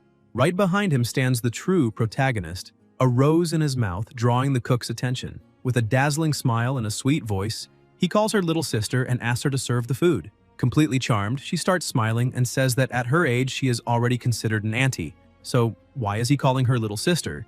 And begins piling food onto his plate, asking if that is enough, and saying that if not, the auntie can give him some more since he looks rather thin and needs to eat more meat. Wenhan watches the scene and feels nauseated by the repetitive lines. Yuanyi puts a finger to the cook's mouth, saying that she does not have permission to say that, even if she is a deer. Wenhan cannot believe what he is seeing. They go over to a table in the cafeteria, and it becomes clear that there is no favoritism in that world at all. Wenhan is irritated by the damned halo of the male protagonist, who always looks like an angel sent down to earth. It only proves that his own fate is to be an endlessly toiling worker. He does not sleep well, does not dress warmly enough, and does not eat enough. Compared to the male protagonist Yuanyi, he looks even more miserable. But Yuanyi, full of kindness in his heart, pushes his food toward Wenhan and says that he will share a bit with him. After some time, the protagonist was completely full, because this was the first time he had eaten so much in the school cafeteria, and being the senior brother of the male protagonist was truly wonderful. Yuanyi was feeding him, treating Wenhan as if he were still in a growth phase, even offering to get more food if he needed it. The protagonist told Yuanyi that he could go around on his own since Wenhan had his thesis defense on Friday and would not have time to accompany him. Yuanyi was surprised, saying that this was a necessity of human society. Wenhan remembered that his friend had not brought even a single cent and asked whether he could pay with his phone, but Yuanyi simply smiled and said that the master had said the protagonist would be the babysitter, so they could rely on him for anything. With no other choice, Wenhan took out some of his own money and handed it over, telling him to spend it wisely since 100 won for that meal was not exactly a good deal. Yuanyi took the money and thanked him, and the protagonist said goodbye since he still had a lot to do. Yuanyi called a ride-hailing driver on his phone, and within seconds the car arrived and pulled up beside him. The driver greeted him, introduced himself as a private driver, and said the destination was downtown at Dawei Square. He also said that if Yuanyi felt thirsty, he could freely take water and help himself as much as he liked, with an estimated total cost of 70 yuan. Yuanyi relaxed and said he would pay in cash. Everything settled, and the driver quickly headed toward the city center. An extremely bored worker was sighing deeply because there was no one there. Yuanyi approached and asked for 30 game tokens, saying he wanted to activate the Dragon Slayer machine. The worker said it would cost 30 won and asked how he would pay. Yuanyi placed the money on the counter, and the attendant began taking out the tokens, thinking that 30 gold coins would only last 5 minutes at most, and yet the customer wanted to turn on a machine, which was troublesome. The attendant looked at him and thought the boy was very naive, but since the tokens had already been paid for, he asked Yuanyi to follow him so he could turn on the machine, and when he was done, he just needed to put the tray of coins into the machine for collection. Sometime later, the attendant noticed that the young man who arrived that afternoon still had not left, and when he looked to the side, he was shocked to see a crowd, wondering when so many people had appeared. Everyone was completely amazed by Yuanyi's movements in the game, and although that game offered extremely high rewards, it was a true bottomless pit because people had heard it was not designed for humans to complete and was merely a scam to drain money. But what they did not expect was that Yuanyi was not human at all, but a sword demigod of martial arts. His movements were as fast as a Fortnite pro player building at top speed. The people around began saying that he was definitely a high-level player because from the very start, with only 100 movements and an unshakable stance, he clearly proved he was a professional esports player, and with such skill and fantastic movements, the gold coins were about to pour out. The attendant could not believe it was possible because only professional players could make a gold coin drop, since it required a response speed of more than 300 inputs in 10 seconds. Yet before his eyes, he began questioning whether Yuanyi was truly a professional. Still, he took a deep breath because he was not in a hurry. After all, it seemed like only a few hundred at most, and he had already adjusted the machine to hit the exact point where the gold coins would explode, so soon enough the player would return everything he had won.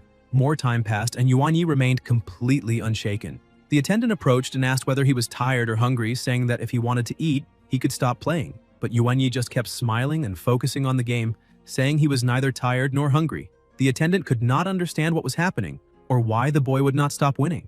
Yuanyi told the attendant that it had only been a warm-up, though it was clear that the attendant was very kind for even offering him a meal. Hearing that it had only been a warm-up made the attendant even more frightened, but since there was nothing he could do, he could only continue watching. Some more time passed and he approached again, asking whether Yuanyi was tired yet, but Yuanyi answered that he was not, and this repeated several more times, always with Yuanyi saying he was fine and full of energy. The worker was on the verge of madness, thinking that while the boy was not tired at all, he himself was mentally exhausted, because that machine's payout had already reached 10,000 yuan, which made no sense at all since he had configured the machine mode correctly, yet it was completely useless. The attendant decided to change his approach and explained that playing in moderation benefits the mind, but excessive gaming can harm the body, suggesting they take a break and offering him a drink. Yuanyi let the game end and agreed, saying he needed to rest, and asked to exchange all his rewards into gold coins. However, he did this because he thought it was better not to slaughter all the fat sheep at once,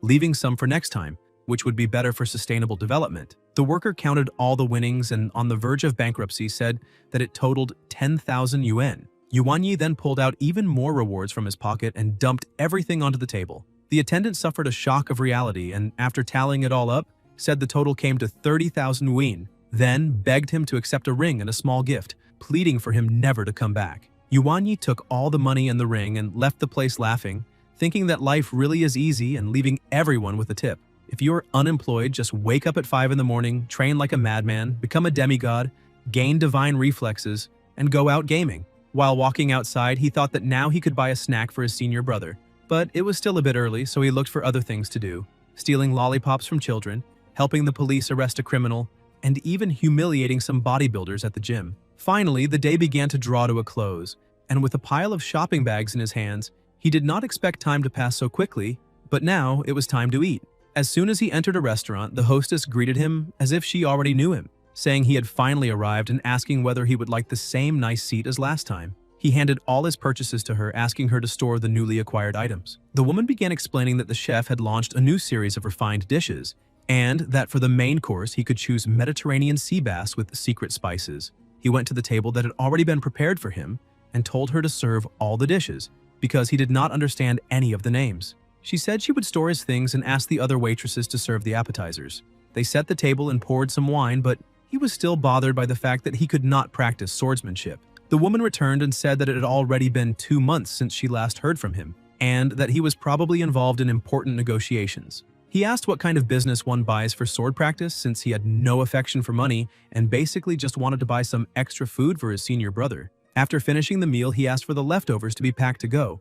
With a smile, the hostess said that considering his consumption, they were offering a complimentary dessert for him to take to a friend. He asked her to add another janbing guozi with 10 eggs and also to grill 3 kidneys medium rare because his senior brother was preparing for his graduation defense and needed to replenish his energy. He grew excited and also ordered a portion of 9 times turned large intestine, keeping the original flavor, saying that men need to be fierce.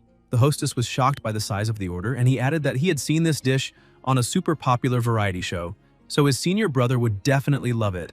Sometime later, back at the dormitory, Yuanyi told Wenhan that he had arrived and brought some things for him. The protagonist asked why he was so late, but was stunned when he looked at him. Yuanyi told him to stop reviewing his thesis for a bit and go eat some late-night snacks.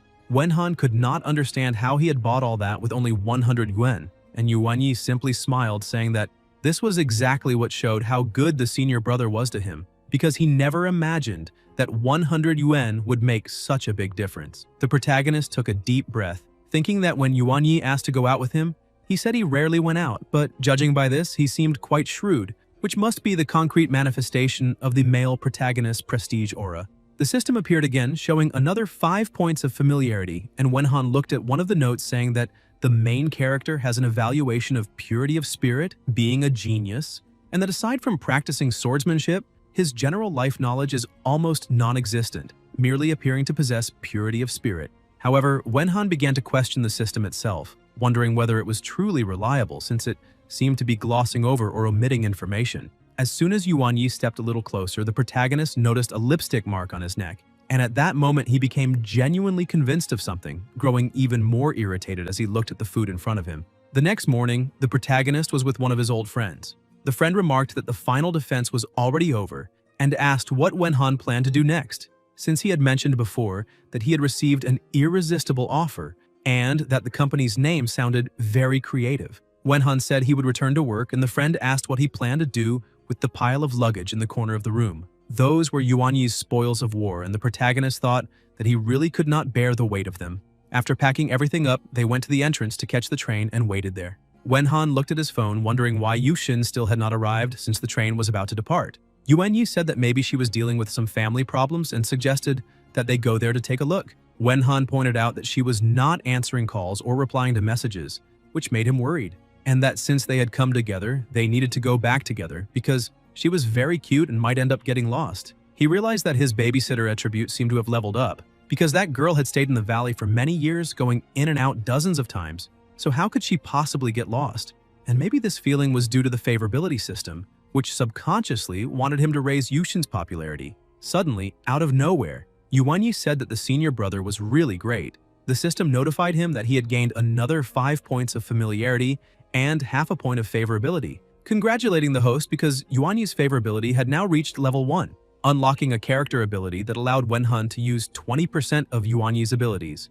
And if he continued like this, he could unlock much more. He became excited, thinking that Yuanyi was extremely powerful and that he now possessed 20% of all that strength, imagining himself as a new Roronoa Zoro, even tearing up with emotion at having 20% of an unparalleled immortal sword. The system asked whether he wanted to test it, saying that he only needed to tap the character's avatar to use the ability, but he refused, saying there was no need. Yuanyi pointed forward and told Wenhan to look, and when he did, he was shocked to see, on the screen at the subway station, Yusin and her older sister announcing that their father needed to rest due to illness, with the older sister stating that from that point onward, all group operations would be taken over by her, and that, as the current CEO known as Yu Qian, she would assume the heavy responsibilities of the company. In addition, she introduced her younger sister Yusin, a graduate of Columbia University, who would become the direct assistant to the new CEO.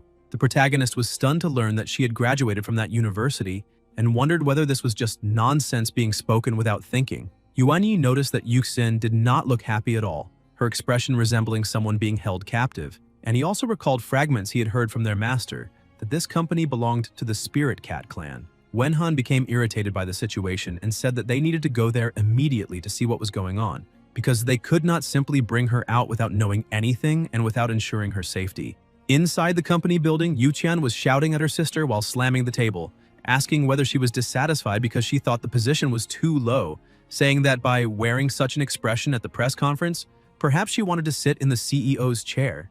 Yushin lowered her gaze at a loss for words and tried to explain that this was not what she meant, but her sister kept pressing her, demanding to know what she really meant, asserting that as an illegitimate daughter, she needed to learn her place.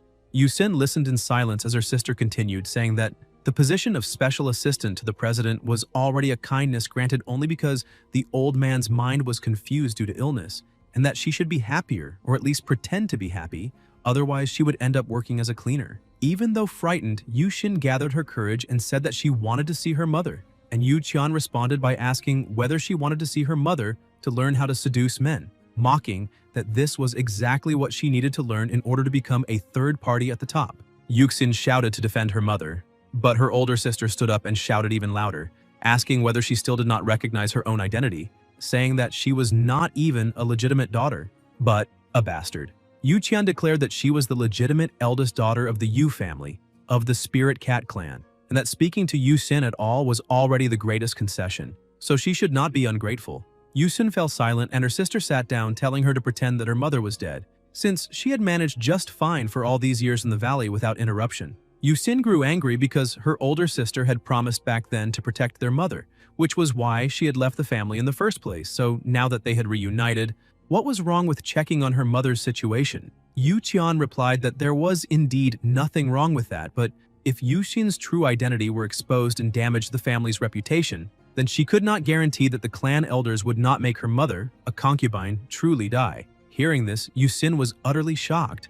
Yu Qian told her to listen carefully because no matter what she thought in her heart or what her identity had been in the past, in the end she had now officially become a biological sister who had always studied abroad and rarely made public appearances. The family had harmonious relationships and was a large family where sisters were friendly and respectful, and this was also the consistent corporate image of the group. So if she ever saw that defeated look on her younger sister's face again, she would have her corpse handled in some filthy corner. Completely devastated, Yusin dropped to her knees on the floor, saying that she had not seen her mother for more than 10 years, so she promised she would do nothing and say nothing more. She just needed to know how her mother was, and from then on, no matter what her older sister said, she would listen and work tirelessly. Yu Qian thought that rotten mud was still rotten mud and asked why Yushin was kneeling, because if others saw this, they would think she was being too harsh. Since the second young lady of the family should not be kneeling on the ground like this, without dignity, begging others.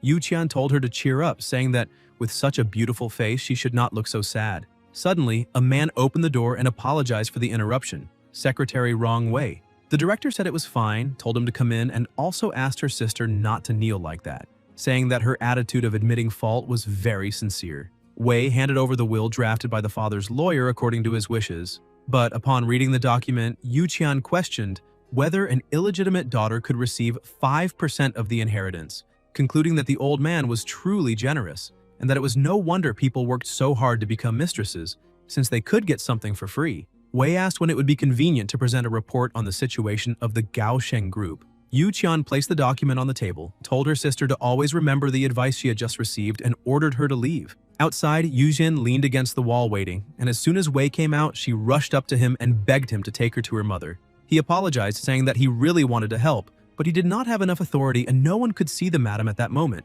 advising her to give up the idea and calmly accept her role as the director's sister. Still worried, she asked whether he could at least tell her if her mother was well, but Wei said that regarding that, he knew nothing and simply walked away. Not knowing what to do, she collapsed to the ground and remained there. Meanwhile, in the reception area, Yuan Yi was calling out, saying he wanted to speak with the president's special assistant. The receptionist, expressionless, asked whether he had an appointment because otherwise they could not receive him. Yuan Yi asked her to go in and tell Yu Xin that her two friends were there to see her, since she would know who they were, but the receptionist apologized and said that without an appointment there was nothing she could do. Yuan Yi asked again for her to call Yu Xin, but the receptionist kept staring at him without expression, repeating that if he really wanted to see her, he needed to make an appointment. Yuan Yi began to lose patience, asking whether the woman was a repeating machine, since she kept repeating the same two sentences over and over, because if he could contact Yu Xin as she suggested, he would not need to be there. Trembling with anger, he began to draw his sword, saying that he was not joking. The protagonist was terrified and rushed over to calm him down,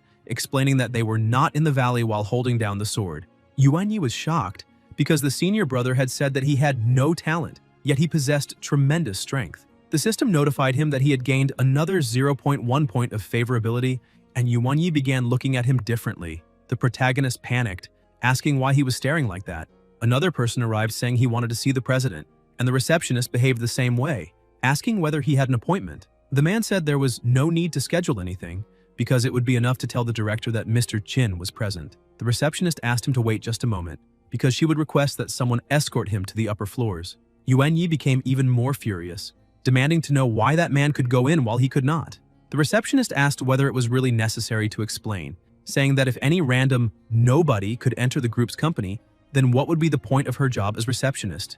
Wenhan realized a catastrophe was about to happen and tried to calm him down again. But Yuan Yi, on the verge of exploding, asked if he had also seen her roll her eyes, insisting he was not making it up. He tried to surge forward, but Wenhan held him back with all his strength, begging them not to push it further, saying he would call again and maybe Yushin was no longer in a meeting and could answer. Even so, they both thought that receptionist was extremely good at pretending. Sometime later, they managed to meet Yushin, and the protagonist asked what had happened at the press conference and whether she was really working at the group as the special assistant. Yusin asked whether he truly was not going back to the valley anymore. Wenhan started to worry about what might happen to the master if Yuxin did not return, because she would probably order the protagonist to take over that job from now on. But then, who would be the bartender and who would serve the cigarettes without Yuxin in the valley, since the master would go mad every 3 days? Yuxin simply said she had a reason to stay there, and the protagonist asked what that reason was because maybe they could help solve it faster. 2 women looked at them and asked if she was not the group's second young lady, but one of them commented that she had heard a small rumor saying she was not the true second young lady of the family at all, but an illegitimate daughter whose mother had been a mistress. The friend asked where she had seen that information because she also wanted to see it, and the gossiping woman said it was not just a rumor, telling her friend to analyze how that girl was entangled with 2 men, claiming that this was concrete proof. Yuan Yi began to emanate a terrifying killing aura, asking what was going on that day, because every idiot who showed up did not respect him in the slightest. The protagonist tried to restrain him again, asking if he had forgotten the rules. Yuan Yi tried to calm down, saying he would rip out those idiots' tongues. Wenhan explained that modern human society is governed by laws and asked if he wanted to go to jail or be stripped of his status by the association. Yuan Yi jumped up shouting, asking if they could really tolerate such an attitude. Wenhan said no, but told him not to argue with fools or compete with dwarfs, and ordered him to sit down. Yuan Yi remained furious, saying he had watched Yuxin grow up because she had been taken in by the master. So what those women were saying was not true, and it was all nonsense because they were wasting oxygen by living. He asked permission to end them, saying it would take less than a second. Wenhan just told him to sit, and Yuan Yi finally listened to his senior brother, though he stressed that he was extremely angry. Yuxin said that actually those women were right. She had been born from a mistress, and the reason she left the valley was not because of her father, but simply because an opportunity appeared. Recently, she had been feeling uneasy, worried that something might have happened to her mother, but the family was keeping her somewhere, and with tears in her eyes, she begged the 2 of them to return to the valley because she still wanted to see her mother, and if she could not do that, she might not be able to go back there. Wenhan stood up, saying he needed to make a call, and a few minutes later he returned and said he had just spoken to the master, who claimed she would stay behind to handle something, but did not specify what. Yusin started to ask what he meant, but the protagonist interrupted and explained that the master told him to stay there and look after her, and that besides, during this period, he had many things to resolve at school, so he would remain there and help her find her mother. He received a sincere look while Yuan Yi cried at how good the senior brother was.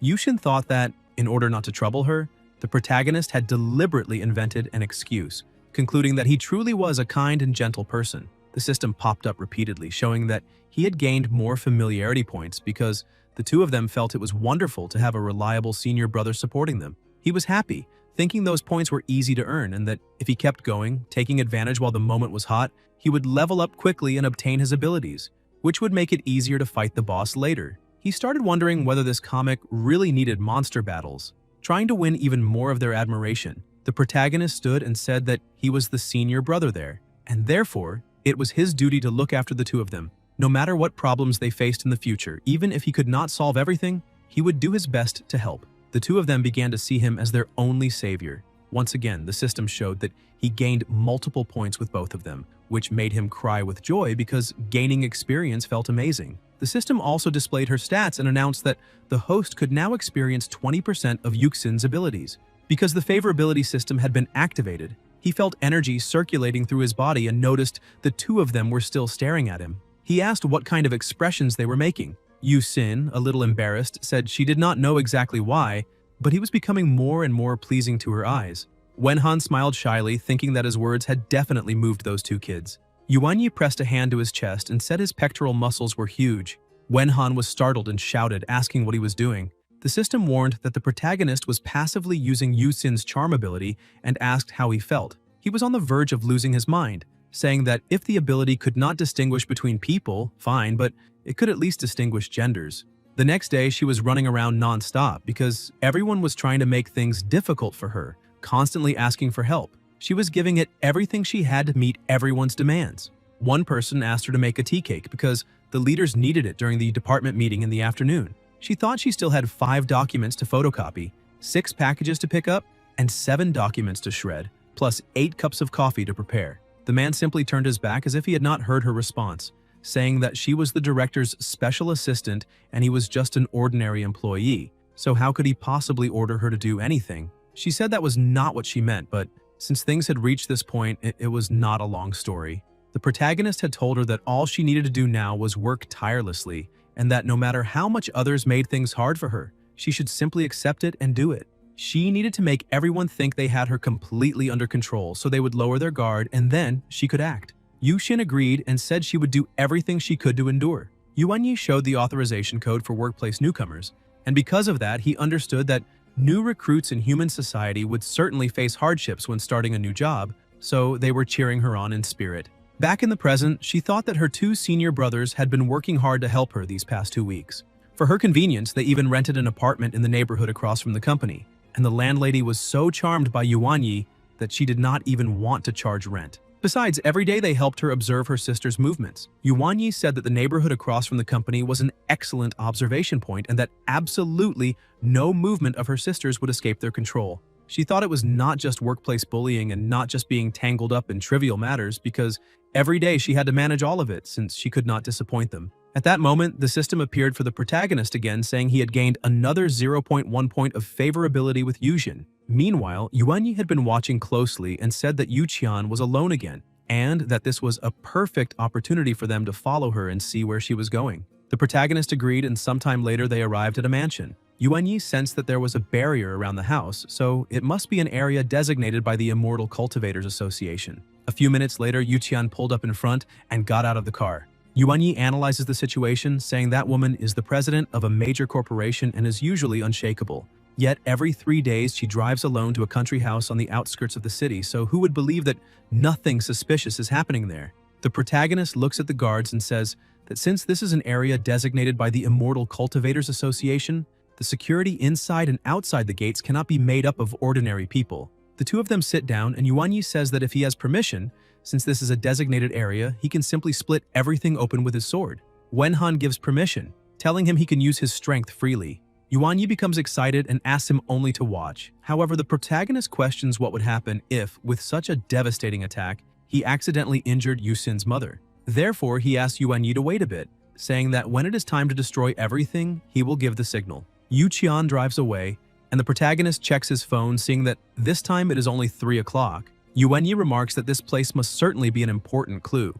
Wenhan says they will come back to explore more carefully when Yusin has a weekend off. Yuanyi gives thanks that Yushin's family does not run Pinduoduo, otherwise she would not have weekends. Suddenly, the protagonist senses something, and Yuanyi feels it too, telling him to wait because there is a third aura. He concentrates and scans the entire area, and Wenhan asks whether someone managed to follow them there. Yuanyi begins to draw his sword, and the person who had been observing realizes this. Yuanyi notes that this place is close to a special zone, so there is no problem using abilities, and he could easily eliminate that person. However, that aura abruptly disappears, and Yuanyi realizes the person has fled. The protagonist says that based on this, there are 2 possibilities. Either they really were followed, or that person was also there following the president. Yuanyi says this place is truly extraordinary. Sometime later, security remains impeccable with guards everywhere, while the 3 of them continue observing from afar. Yusin is surprised, as she did not know her family had a designated area on the outskirts of the city. The protagonist explains that he has already identified the surroundings and that there is a secret passage to sneak into the courtyard, so they need to prepare to act. They run behind the trees and jump the wall while the guard is distracted. Inside the house, they begin searching the entire place, carefully avoiding the guards. Yuanyi says they have checked almost all 4 zones of the house and found nothing abnormal.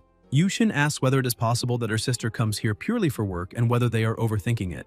The protagonist says it makes no sense, But suddenly guards appear shouting, asking who they are. Yuan-yi smiles and says they could not find the bathroom. Yu-sin uses her ability to charm the guards, and they instantly fall for her. She smiles, thinking everything is resolved. Two more guards appear shouting that someone is there, but in the blink of an eye, Yuan-yi charges forward so fast that pressure erupts around him, knocking the two out with ease. Wen-han wonders what he is even doing there, since the two of them can handle everything. Yu-shin says they need to move those people somewhere and asks where they can hide them. The protagonist suggests hiding them in the tree. After tossing all the bodies up there, he comes back. Yuan-yi asks his senior brother why Wen-han is bothering with such a small task, suggesting that he and Yu-shin can handle it. The protagonist simply says he wants to feel like he is participating too. He gains more points with both of them and realizes it is becoming easier and easier to earn favorability. They continue searching the place and realize it does not seem ordinary at all and that there may be secret passages or hidden rooms, so they need to touch every wall and vase. The protagonist says his intuition is telling him there is definitely something suspicious there. Outside, a car approaches, and Yuan-yi says it is Yu Qian, recognizing the sound of her car from afar. As soon as she arrives, she surveys the surroundings and shouts at two guards, asking whether they truly failed to notice that a dozen guards had been neutralized. The two are shocked and say there was no unusual movement in the house. She orders all guards to activate maximum alert and thoroughly search the entire mansion, as she wants the intruders immediately. The guards begin sweeping the area and the three of them hide on the upper level of the house. Yuan-yi, eager to use his ability at least once, asks whether it is finally time for him to split the place in two. Wen-han tells him not to rush, saying the moment to confront them directly has not arrived yet, but Yuan-yi says he can already hear footsteps approaching. Yu-shin sighs, wondering what they should do. The protagonist tells everyone to stay close to him because if a cold approach does not work, it will not be too late to use force. The guards finally reach the room and fling the door open, but when they look inside, they see only 3 statues. They are confused, wondering whether there were really plaster statues in that room, and noting they look a bit strange. The 3 of them remain completely motionless. Wen-han is using 20% of the protagonist's aura and 10% of charm, allowing him to maintain that illusion. A few seconds later, the guards begin to leave, saying the room has been checked and confirmed safe, and that it seems the intruders fled through the south wall. Once they leave, Wen-han exhales in relief, asking whether this counts as acquiring a new ability on his own. Yuan-yi is impressed, saying the senior brother is truly the best in the entire valley, a professional at deceiving people. Yu-shin also celebrates, happy that they finally have a senior brother. All the guards regroup with Yu Qian, reporting that zones 1, 2, 3, and 4 of the house are clear. She cannot believe it and decides to check personally. She goes to the room and asks whether it has already been inspected, since they came out in less than 2 seconds and must be slacking off. One guard panics and says that is not the case. The 3 of them can feel her presence on the other side of the door. Yu-sin is terrified, thinking that this time it may be unavoidable. The protagonist thinks that woman's intuition is extremely sharp. She's not an ordinary guard, so perhaps his current illusion abilities cannot deceive her. On the other hand, Yuan-yi is thrilled, thinking that even if his senior brother tried to stop him, he would split the place in 2. Yu Qian slowly opens the door. Before she finishes opening it, the phone rings, and when she answers, she sees it is Wenning and wonders why she would call at such an hour. Yu Qian closes the door and the 3 of them breathe a sigh of relief. As soon as she answers, she asks Aunt Wenning why she suddenly has time to call. The master says she saw the news and points out that Yu-shin is a member of Wujian Valley. So when did Yu Qian allow her to join the company? Yu Qian is startled, unsure how to respond, and tries to deflect with her father's situation, saying he is gravely injured, but Wenning interrupts, asking whether Yu Tiangang is gravely injured and whether that is why Yu Qian assigned her disciple to do odd jobs for others in the company. Yu Qian begins to wonder whether that girl told her master everything that happened. Wenning asks what Yu-shin means to her. Yu Qian replies that Yu-shin is Wenning's direct disciple. The master asks what status her direct disciple holds. Yu Qian starts to stammer, but Wenning presses on, asking what Yu-shin is. Yu Qian answers that her younger sister has a status second only to one person and above everyone else. Wenning begins to smile and says she is in the city and wants to see her little disciple immediately, then hangs up. Yu Qian, still shaken, wonders whether that woman truly came from so far away just because of Yu-sin, and it seems the boss's daughter really is very lucky. Meanwhile, Wenning thinks that the protagonist truly is a competent babysitter. He had warned in advance that he had a bad feeling Yu Qian might mess things up, so he arranged beforehand that a blank message would be sent at the right moment, allowing his master to call and disperse the suspicion. Having fulfilled her role, Wenning looks out over the city, wondering what kind of fun she should find first. Yu Qian begins to leave the mansion, telling all the guards to remain there and continue searching. Yuan-yi says Yu Qian has returned to the office, but he does not know what she plans to do. Yu-sin is also relieved because the master's call came at exactly the right time and they are temporarily safe, but she does not know what they should do next. The protagonist points out that Yu-chan just answered the master's call and, judging by her tone, she took what was said very seriously and may have gone to speak with someone about it. Even so, she did not leave immediately, so there must be someone important in that mansion. Yuenyi says that Wenhan already knew the master would call. The protagonist explains that Yu-shin's refusal to answer her sister's call would definitely make her suspicious. And on top of that, they caused quite a commotion in that mansion. Moreover, as a member of the Spirit Cat clan, her perception is sharper than that of other clan members, so it would have been impossible for her not to take action. That is why he asked the master to call at the appropriate moment to disperse the suspicion. Once again, the two of them are full of admiration, because he can even predict future moves, and once again he gains more points with both of them, since in their eyes the senior brother is intelligent and brave. Wenhan thinks that the master must have lied to them and probably said something else. Yu-chan is the current CEO of the company and also the princess of the Spirit Cat clan, so why did she seem so panicked when she received the call? Yuenyi explains that he has only recently started working, so he still does not know how powerful the master truly is. The protagonist grows curious and says that he would love to know a bit more about that, but Yuxin starts laughing, saying that he must surely have heard the legend about her. Yet the protagonist remains confused. Yuenyi interrupts them both, asking what they should do now since they cannot just wait for her to leave. Wenhan explains that they will have to wait because every time Yuqian enters her office, she stays there for at least 2 hours. Suddenly, they sense someone's presence. Yuenyi feels uneasy because he did not notice that a fourth person had sneaked in, yet the aura he is sensing feels somewhat familiar. Wei begins to appear, removing something from his body. Yuanyi exhales in relief when he sees that he used a magical artifact, which is good because it means he did not weaken. Yu-sin is happy to see Uncle Wei, and the protagonist asks whether they know each other. Yu-shin explains that this man is Yu-qian's secretary, but he has always taken care of her, so he will most likely not reveal what he is seeing here. The protagonist realizes that he is the same person who had been following them the other day, and moreover, his movements are a bit strange, so it is unlikely that he will report the three of them. Wei says that this is simply too blatant, warning that it is not too late for them to leave because if Yu Qian finds out, the consequences will be unimaginable. Yuxin notices that the office area seems quiet, and with that, she feels her sister's aura disappear. Yuenyi focuses and confirms the situation, saying that she entered the office and has not come out, yet her aura vanished. Wenhan starts thinking about it and shouts that apparently that house really does have something to hide, and as soon as Yu Qian leaves, they will investigate everything. Wei shouts that this is nonsense and that they need to leave immediately, and Wenhan asks him whether he was not lurking around that place for the very same reason.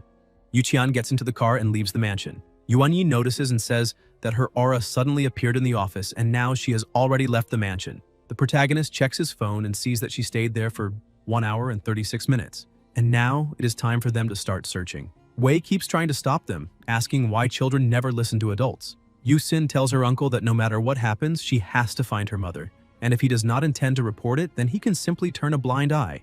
Wei takes a deep breath and says he will go with them. Sometime later, they begin searching the entire place. Wenhan asks Wei if he still has the invisibility cloak since he sneaked in before. Wei asks if he has never heard the saying that beating the grass to scare the snake will ruin the plan. Wenhan simply thinks that he needs to endure this for a while, and they continue searching everywhere. Wei explains that he found the invisibility artifact recently. However, it does not work on everyone, like that attentive young man. Yuenyi notices something on the wall and calls Wenhan, asking if that button is some kind of mechanism. The protagonist asks Yusin to try using it. As soon as she touches the button, a secret door opens. Wenhan is pleased. As this was expected, only blood contact would work. They pass through the passage. Wenhan tells them to stay quiet and hide their auras. He thinks that, according to the information he received, Wei is like a watchdog of the Yu family, extremely loyal to them. However, it seems that these rumors are not true. They keep walking and Yu-sin sees something that surprises her. Wenhan asks if something happened. She is confused when she sees her father watching TV and questions how he can be there. Yuenyi is also confused and asks if he was not gravely injured in the ICU and why there are 2 Yu Tiangangs. She says she does not know either and asks her uncle, but he is even more frightened than they are. Wei says they cannot investigate that secret room any further, since the Spirit Cat clan is interested, and with so many chaotic auras suddenly appearing, they certainly will not go unnoticed. He wonders why this is happening. Tiangang looks up and calls Qian, but Wei has already taken everyone out of the room. A little distance from the mansion, Yusin asks her uncle what his true position really is, but he tells her to stop because the less she knows, the safer she will be. However, Yusin keeps questioning and asks if he knows where her mother is, since he also appeared at the mansion, so he must be investigating something. He explains that he has some clues, but not enough to determine her whereabouts. In addition, he says he will pretend that the events of that day never happened, and tells her it is better for her to return to Wujin Valley immediately. Wei asks her to listen to him just once, and explains that the current situation is very complicated, and if she gets involved, she will suffer greatly. Yushin tries to argue, but he interrupts her, asking her to wait as he needs to answer an urgent call. Mrs. Tan contacts him and Wei tells her that he understands and is heading there immediately. Yushin looks at him, wanting to ask something, but he says that Mrs. Tan has a business proposal to discuss with him, so he needs to go back now. He truly did not expect to see her again, yet as soon as he saw her it was comforting, as it was like seeing the young madam, since Yusin's eyes are very similar to her mother's. He looks at the protagonist and says that he heard the second young miss call him older brother, so he will have to trouble him to take good care of the second young miss. Wenhan states that he will take very good care of her. Wei is satisfied and says goodbye to them, disappearing. The protagonist looks at Yusin and says that no matter what decision she makes, he will support her. She's happy to hear that and feels more confident, saying that she needs to go to the hospital. Sometime later, Wei meets with Yuqian and another woman. This woman asks him how long he has served the Yu family. Wei explains that he has been in the group for a long time, since he became the special assistant to the eldest young miss. However, he has been with the family for much longer and cannot remember exactly how long. Yuqian points out that her mother's question is indeed a bit difficult because what kind of person can remember the exact time, unless every day feels like a year? Her mother tells him that the person he must eliminate this time is very special and asks whether she can trust him. Wei replies that as a subordinate, he has never failed. Yuqian picks up the file and says that the target's name is Murong Tianlang, which makes him uneasy. Meanwhile, at the hospital, Wenhan and his group are trying to get in unnoticed. Yuanyi remains on high alert at all times, and the protagonist cannot understand what kind of special forces soldier he is supposed to represent. As soon as they reach the room, Yusin looks through the window, but that only confuses her even more when she sees that her father is lying there. The protagonist asks her if her father has a twin, but she says no, at least she has never heard of it. Yuanyi points out that the hospital is not within the designated area, so they cannot use magic freely. He notices someone approaching and tells them to retreat. The three of them return to the temporary base in front of Yusin's family company. Yuanyi reflects on the matter, saying that the Tiangang in the hospital truly seemed to be in critical condition, exactly as reported. Moreover, the person in that secret space shouted for Qian, which makes it clear that he has a close relationship with Yuqian. The protagonist shouts the name Huang Silang, but Yuanyi looks confused and asks who that is. Wenhan questions how he could not have seen it and explains that the family has just found a very similar double used to confuse enemies, preventing them from determining the right time to strike and thus avoiding assassination. Yuanyi agrees, saying that this idea seems quite possible. Wenhan asks whether Yuxin can figure out who the real Yu Tiangang is, but Yuanyi interrupts them, saying that she left home at a very young age and went to the valley, so perhaps he himself knows her father better than she does. Wenhan remarks that after all these days, he completely understands Yuanyi's nature, a teenager addicted to the internet, a master of games. Yuxin shouts that even if her father turned to ashes, she would still be able to recognize him, since she still needs to grind his bones to dust. So it would not be a good thing if she picked the wrong person. However, the person in the hospital is not only identical to her father, but also possesses basically the same aura, as she sensed in that person the powerful aura of a bloodline warrior, which makes the person in the hospital and the one in the secret room extremely similar, making it much harder to tell who the double is. In addition, the person in the hospital is covered in tubes and wearing an oxygen mask, which makes it harder for her to see clearly, so ideally she would need to meet him in person. Back at Yuqian's house, she tells Wei to think it over carefully, calling him Uncle Tianlang, and places the agreement on the table, saying that it only brings benefits to both families with no disadvantages. Her mother asks him to sit down and have some tea, since even demons and humans can coexist peacefully. So why should there be so much tension and mortal conflict among demons themselves? Wei, uneasy, thinks that they clearly could have acted first to gain the upper hand, yet they chose peace instead. So what can he do to turn the situation around? The mother emphasizes that he has been part of their family for more than 20 years, and in her eyes, he does not belong to the Tianlang clan, nor does she belong to the Spirit Cat clan. All of them are part of the Sky Cat group, and although she does not know his true intentions, he has made great contributions to Sky Cat technology and has never harmed the Sky Cat group. Wei holds the teacup and says he hopes she will forgive him, since this cooperation still needs time. A strong alliance is always something positive. The mother interrupts him, asking him to drink the tea as she is interested in hearing his opinions. Wei takes a sip and explains that Wolfpack technology has undergone restructuring and now has its own logistics network. In addition to ensuring on-time deliveries to companies, it also receives much praise for the quality of its services. Considering that Skycat technology currently relies exclusively on third-party logistics companies and cannot effectively control the logistics process, building its own logistics system would also require manpower, material resources, and time, which is precisely what they lack the most. If they can cooperate with Wolfpack technology to establish a stable, long-term logistics partnership, they will be able to make up for this weakness in a short period of time. Although there would be some profit sharing, it could enhance the reputation of Skycat Technology services. The cake is big, so investing in it is a good move. The mother agrees with him and asks him to proceed with the matter. Yuqian takes the opportunity to ask him to find more people to strengthen the mansion's defenses, since someone broke in and the intruder was not caught, which always leaves her uneasy. Wei asks which house she is talking about. Yuqian takes out her phone and sends him the address. Wei questions whether people who are not from the Spirit Cat clan are allowed to enter that mansion. She explains that at first it was not allowed, however, there was a small incident in the house and all the guards proved useless, so she only trusts him and asks him to leave the past in the past. That way he can work toward a better future, so he is allowed to enter. Wei understands and says he will arrange it immediately. Yuqian begins to think that her younger sister is still unreachable, which shows that the disturbance in the mansion is definitely related to her. Moreover, it is too much of a coincidence that she could not contact her sister and then, all of a sudden, Wenning calls. Wei says goodbye to the two of them and leaves the room. Outside, he runs into Xiang and the two greet each other briefly. Wei uses a skill and a white figure appears on Xiang's back. From inside the car outside, he listens to their conversation through the mark. They are saying that Wei already knows his identity has been exposed. However, they wanted to wait and see, since he has been in Skycat for so many years, so perhaps he has already done his utmost. In addition, they mentioned to the young miss that they heard the Sirius clan fragment was also lost. Wei is shocked, since that means the Spirit Cat clan also possesses fragments, and perhaps they are talking about the ABHI fragment. They say that a group of people suddenly broke into the house and question whether this has anything to do with the fragment, because they absolutely cannot let anyone discover it. Wei is confused, wondering why they suddenly brought this up. People begin complaining that he is standing in the middle of the road while his thoughts are far away. He imagines that Yuqian suddenly remembered her sister and then immediately found an excuse to keep her at the company, so perhaps this is related to the ABHI fragment, since Yushin is one of the rare descendants of the Spirit Cat bloodline and the real Tian Gang was not injured, so there must be some kind of conspiracy. The people behind him shout, asking why he still has not left. He realizes he has been stopped in the middle of the street and steps on the gas, hoping that none of this is what he fears. At the hotel, inside the presidential suite, Wenning appears and surprises them. The protagonist remarks that he thought it was just a trick, but it seems she came in person. Wenning raises her hand and Yuanyi and Yuxin rush to hand her a cigarette.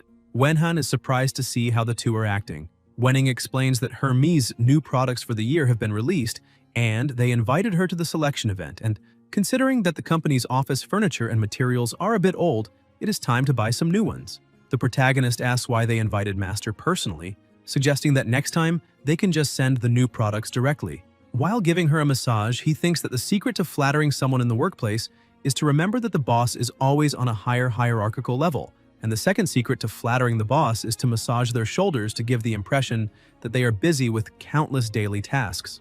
Wenning begins to relax under the massage and says that their designs are becoming more and more absurd, so she needs to carefully select anything that will enter her company. In addition, she tells Wenhan that his shoulder massage is a bit too stiff, so he needs to take some time to learn from Yuxin. Suddenly, he realizes she is saying she will buy office furniture and materials from Hermes and thinks that is nonsense, which confuses him since their materials are very good.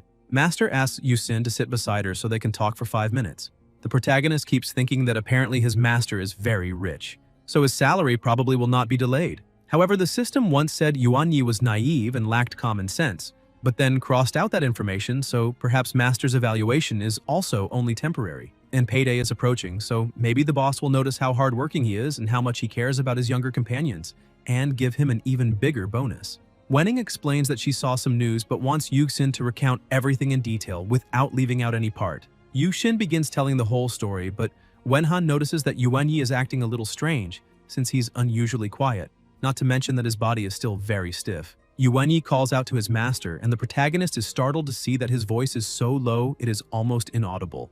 Wenhan asks why he is being so timid and where his usual dominant demeanor has gone, wondering if he is afraid of Master and therefore hesitant to speak. However, the contrast is too great, and Wenhan still cannot understand why, since Yuan Yi is also a monstrous male protagonist with all kinds of attributes. There is no reason for him to become like this in front of Master. Wenhan figures it cannot be about power, so the only thing left is fear of speaking too loudly and getting his salary cut. Yushin says that in the company, besides serving tea and water, she printed documents and received some packages, but did not do anything substantial. Master explains that this kind of bullying is normal in the workplace. However, she can learn a lot from the protagonist about this, since he has great experience as a tireless worker. Hearing the conversation, Wenhan thinks she had better pay him according to the work he has done. Wenning holds her disciple's hand, saying that she has lost a lot of weight and that the skin on her hands seems thinner. However, now that she is here, Yushin no longer needs to go to that idiotic job. Yushin is happy, saying that Master is always the best person to her. Taking advantage of holding Yuxin's hand, Wenning secretly casts a spell without her noticing. Yushin continues speaking and says that her father was not injured at all. Wenning is surprised by this new information and asks her to explain more about it. Wenhan realizes that Master is secretly casting a spell on Yuxin. The system suddenly appears, showing Master's stats, but a new sentence has been added saying, "She knows everything." Wenhan wonders what she knows. Moreover, he notices that there are 3 question marks in all her attributes and skills. He remembers that Yuan Yi only has 1 question mark, and now it makes sense that he does not even dare to breathe deeply near her. Yuxin states that the person in the hospital is the double and that her real father is hiding in a secret room inside the mansion. Wenhan is shocked to see that his younger sister has no idea what is really going on, which makes him wonder what Master is actually doing. Wenning stares at the protagonist and simply gestures for him to stay quiet. Wenhan is frightened by this level of perception and turns away trembling, since Master knew from the beginning that he was observing everything, and the phrase "she knows everything" probably means that she knows he saw her casting the spell. Worried, he begins to question whether this is something unspeakable, since he noticed it by accident. He starts analyzing the system and thinks that the content that appeared is very bad. After more than a month in the company, his familiarity with Master has increased by only 0.1, and he does not even know how he managed to get that 0.1. And it seems that Master truly is unfathomable, and if he can accumulate enough familiarity with her and unlock the favorability value, he cannot even imagine how powerful he would become, perhaps able to destroy heaven and earth. Wenning points out that Yuxin does not need to beat around the bush to say who her real father is, since she does not like confusion and prefers to get straight to the point and ask directly. Yuxin thanks Master and asks about her mother. Master begins to explain that knowing Yushin's father very well, he will probably be a difficult person to deal with, so she will first listen to what he has to say, and if the answer is too absurd, then a beating should suffice.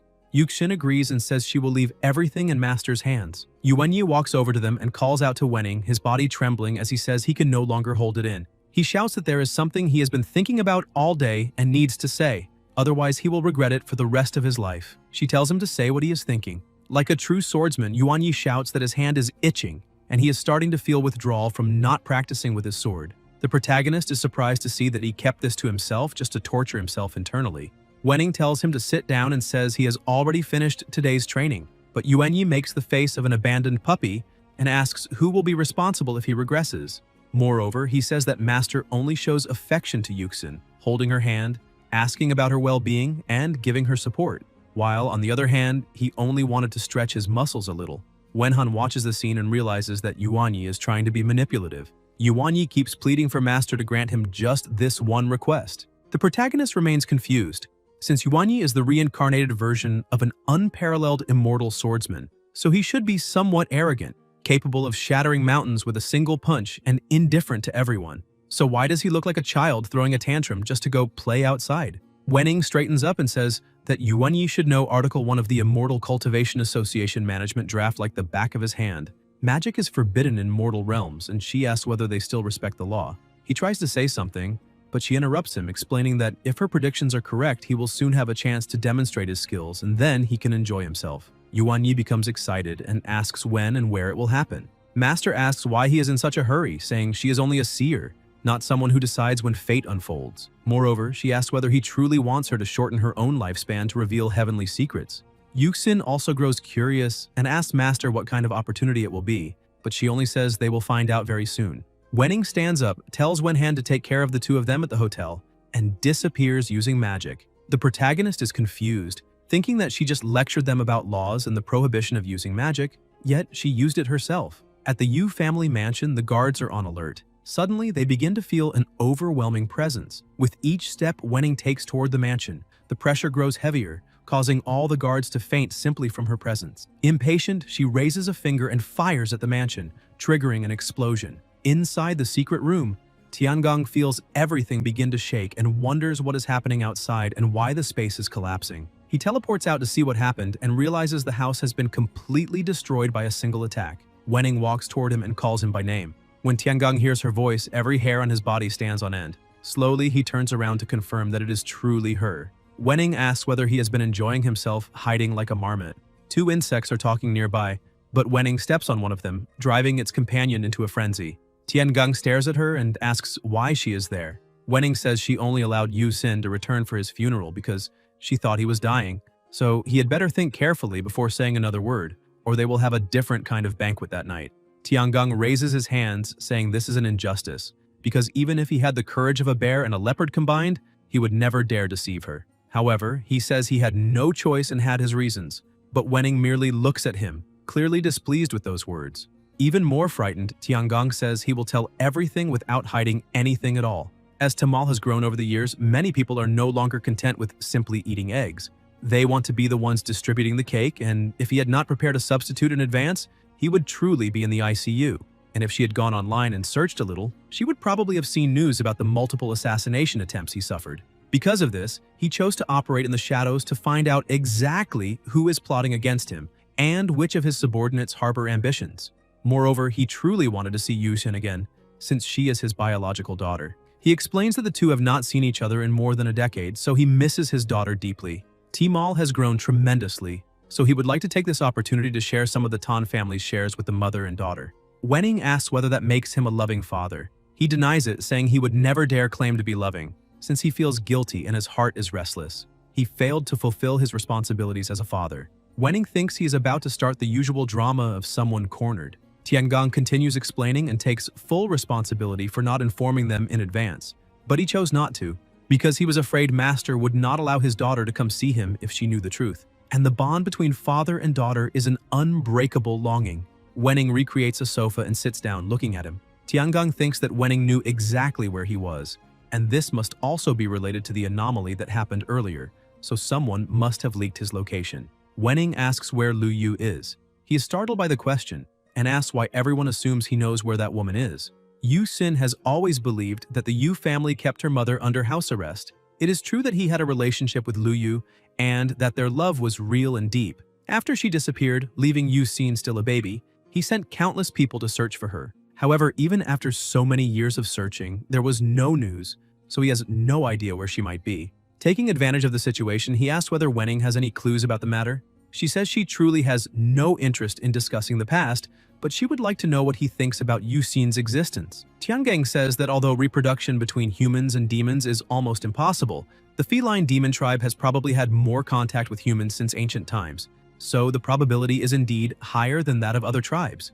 After Lu Yu became pregnant, she accidentally discovered his identity as a spirit cat demon. She could not accept that he was a demon, yet he cannot understand where that feeling came from, since demons and humans have coexisted for a long time. So what difference is there between them? However, Lu Yu was still very young, so how could she bear all the pressure she was feeling? With tears in his eyes, he looks at Master and says he has many questions about Yu Xin. He asks why Wenning insisted on taking his daughter away from him back then. Although Tanya was not the biological mother, his daughter is still the princess of the Spirit Cat clan, so she would not have been mistreated over something so trivial. Wenning becomes extremely irritated at hearing such nonsense and lets her aura expand. Frightened, Tiangong apologizes, saying he is not complaining and slaps himself, explaining that he is only confused. Wenning calms down slightly and simply watches him. He says that if she does not want to talk, then he will not ask further questions, since it is a great fortune for the Spirit Cat clan that Yu Xin can become the disciple of someone as honored as Wenning. She points out that in 2 days she will take Yu Xin back to the valley, and this is the last drop of patience she will show, so she earnestly asks him not to lie to her. Wenning thinks that even while facing the prospect of being beaten for 3 days straight, Tiangong still dared to hide that Lu Yu is from the Sirius clan. Tiangong starts playing dumb, saying he truly does not know what he did wrong, and asks her to state clearly what happened. so that he can at least know the reason for his death. She says that his company has grown tremendously, so he should give back a little more to society. He can make money, but there are things he cannot touch. A good beginning is easy, a good ending is extremely difficult. She thinks that even if he dies, she will make his death worthwhile and begins to disappear. He falls to his knees, shouting for her to take care and to come back to visit whenever she wishes, and he would also like to thank her for sparing his life. As soon as she vanishes completely, his expression changes entirely. He stands up and quickly reconstructs the house as if nothing had happened. He goes to his wine cellar thinking that his daughter is trying to betray him, which makes him wonder whether she would really leave of her own will if she cannot find her mother.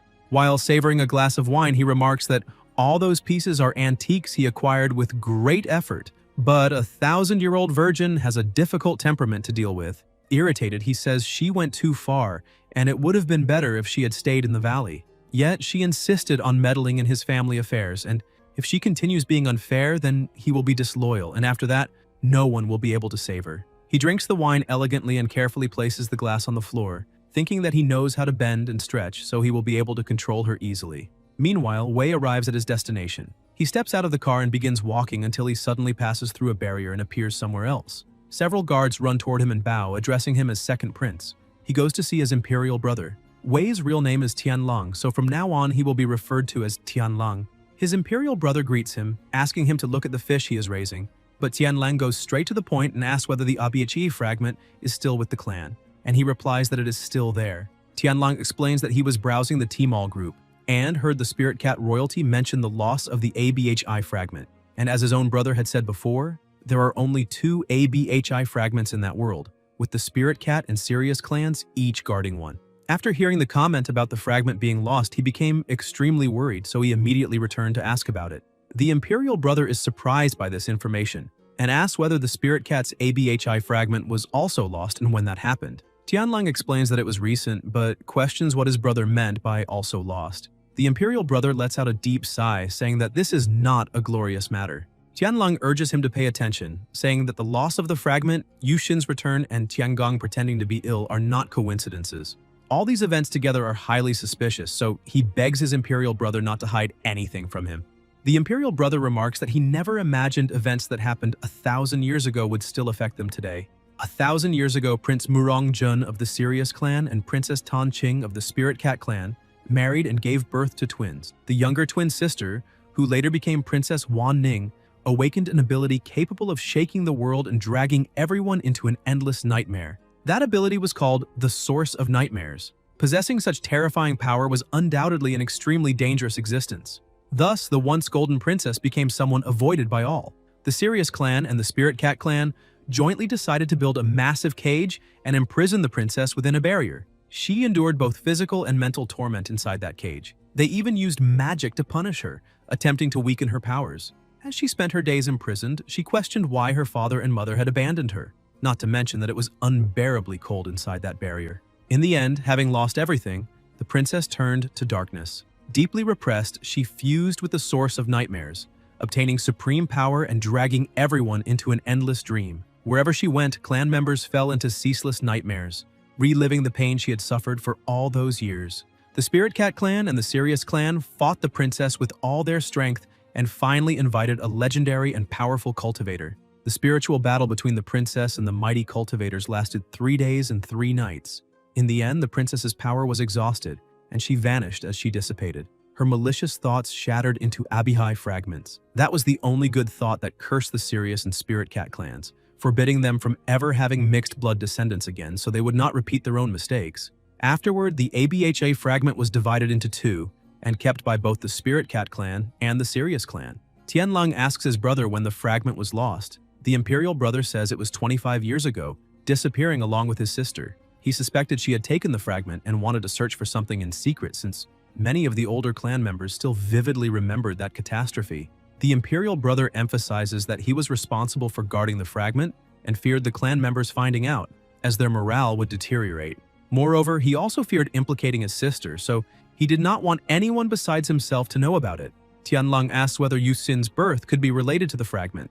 The imperial brother says he does not want to associate his sister's disappearance with the lost fragment. His sister would not be so foolish. Besides, she once mentioned that Yu Tiangong did not know she was a demon. Tianlong reproaches his brother, saying he's too confused, because according to the legend, how could Tiangang, a spirit cat, have a mixed-blood child with a Sirius, especially after the fragment was stolen 8 years ago? Furthermore, he married someone from the spirit cat royal family. So, if Tiangang truly believed his sister was human and took no precautions, how could Yuxin have been born? He points out that his sister probably disguised herself as a human, but in reality she is from the Sirius clan. Tiangang must know that his sister belongs to the Sirius clan. The imperial brother explains that even if all that is true, the fragment itself does not have the function of allowing the two clans to unite and produce descendants.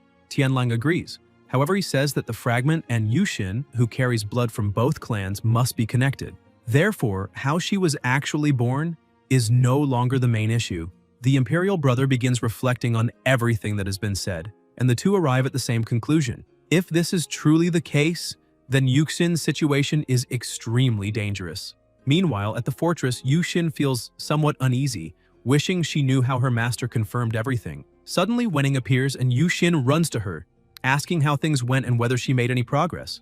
Master explains that her father is full of lies, so there is no point mentioning it, and dealing with him was rather irritating. However, that man's performance was exaggerated.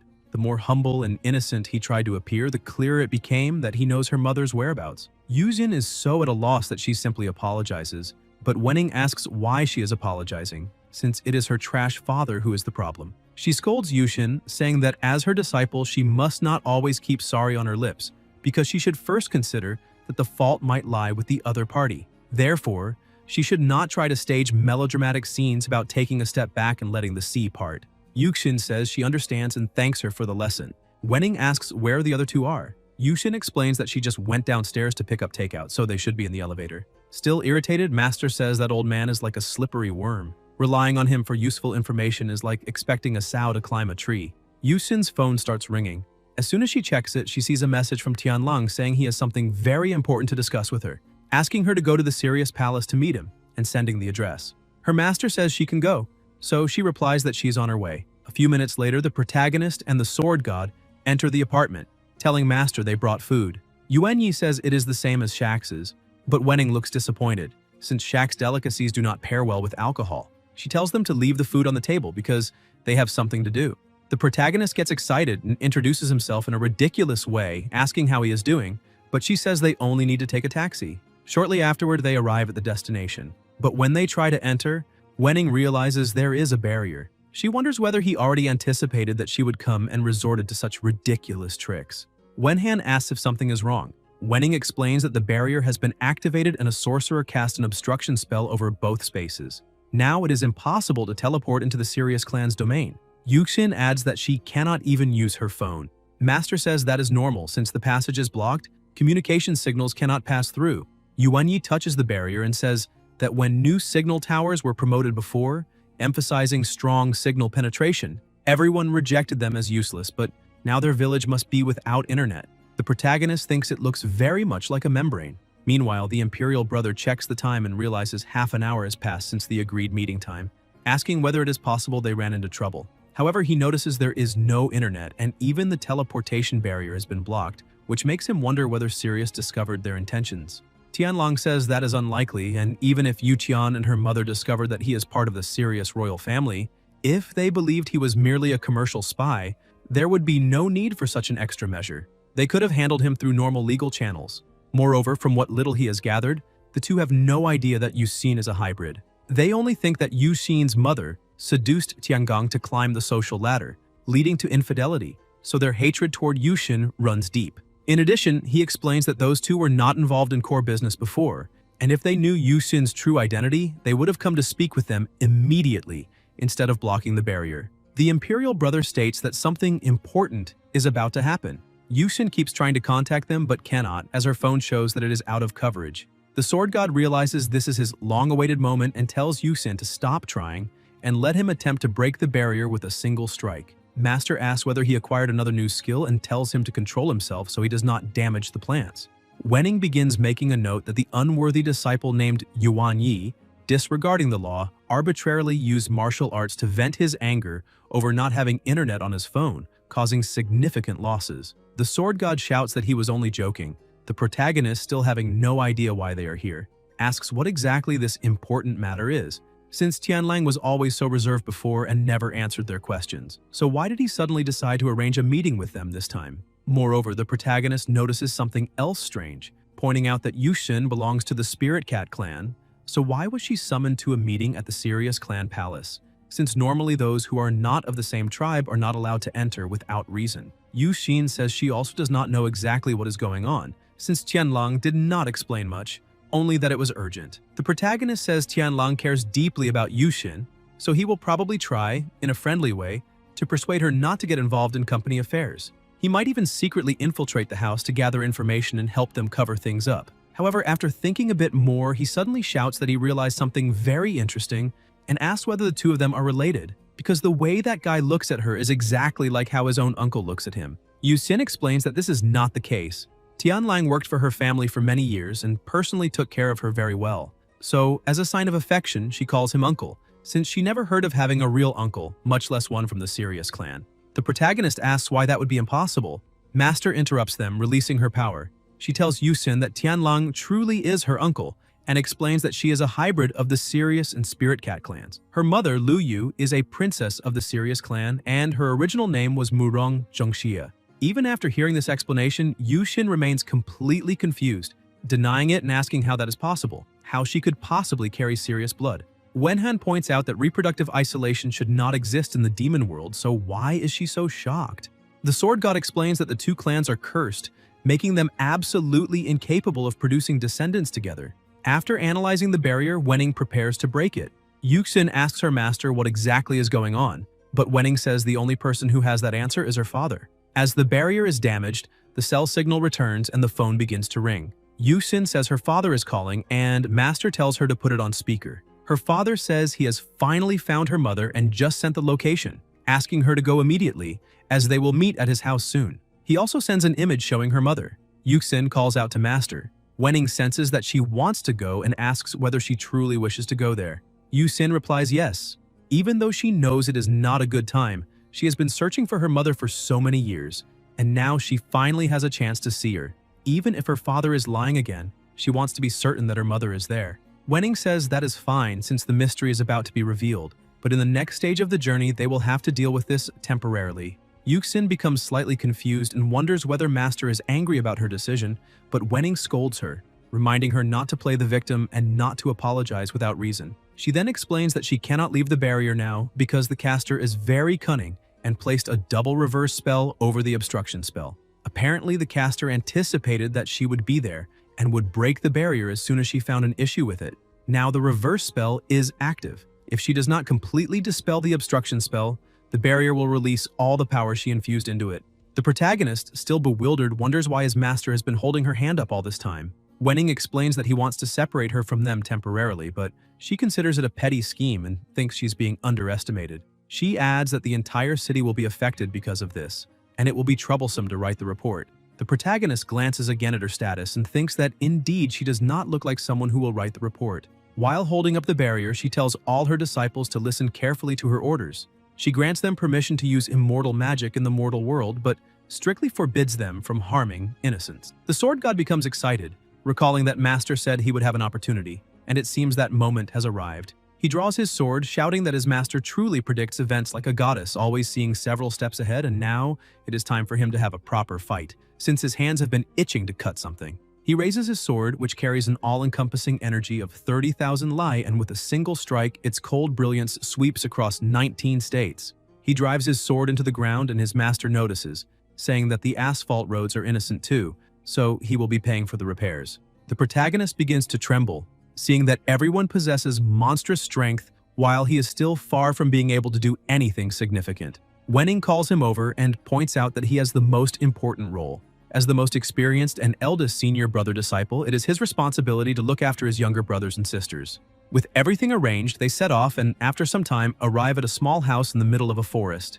They hear a voice calling from inside and decide to enter, but as soon as they step through the entrance, they pass through a barrier, and that barrier leaves Yuxin alone. She thinks that since her mother is from the Sirius clan, perhaps she does not wish to see outsiders and created a barrier. She continues walking until she reaches the door, thinking that her mother is inside and that she will finally be able to see her. As soon as she opens the door, her mother looks at her and says that she is here. Yushin begins to cry, saying that she finally managed to find her mother. However, her mother remains emotionless and asks what there is to celebrate.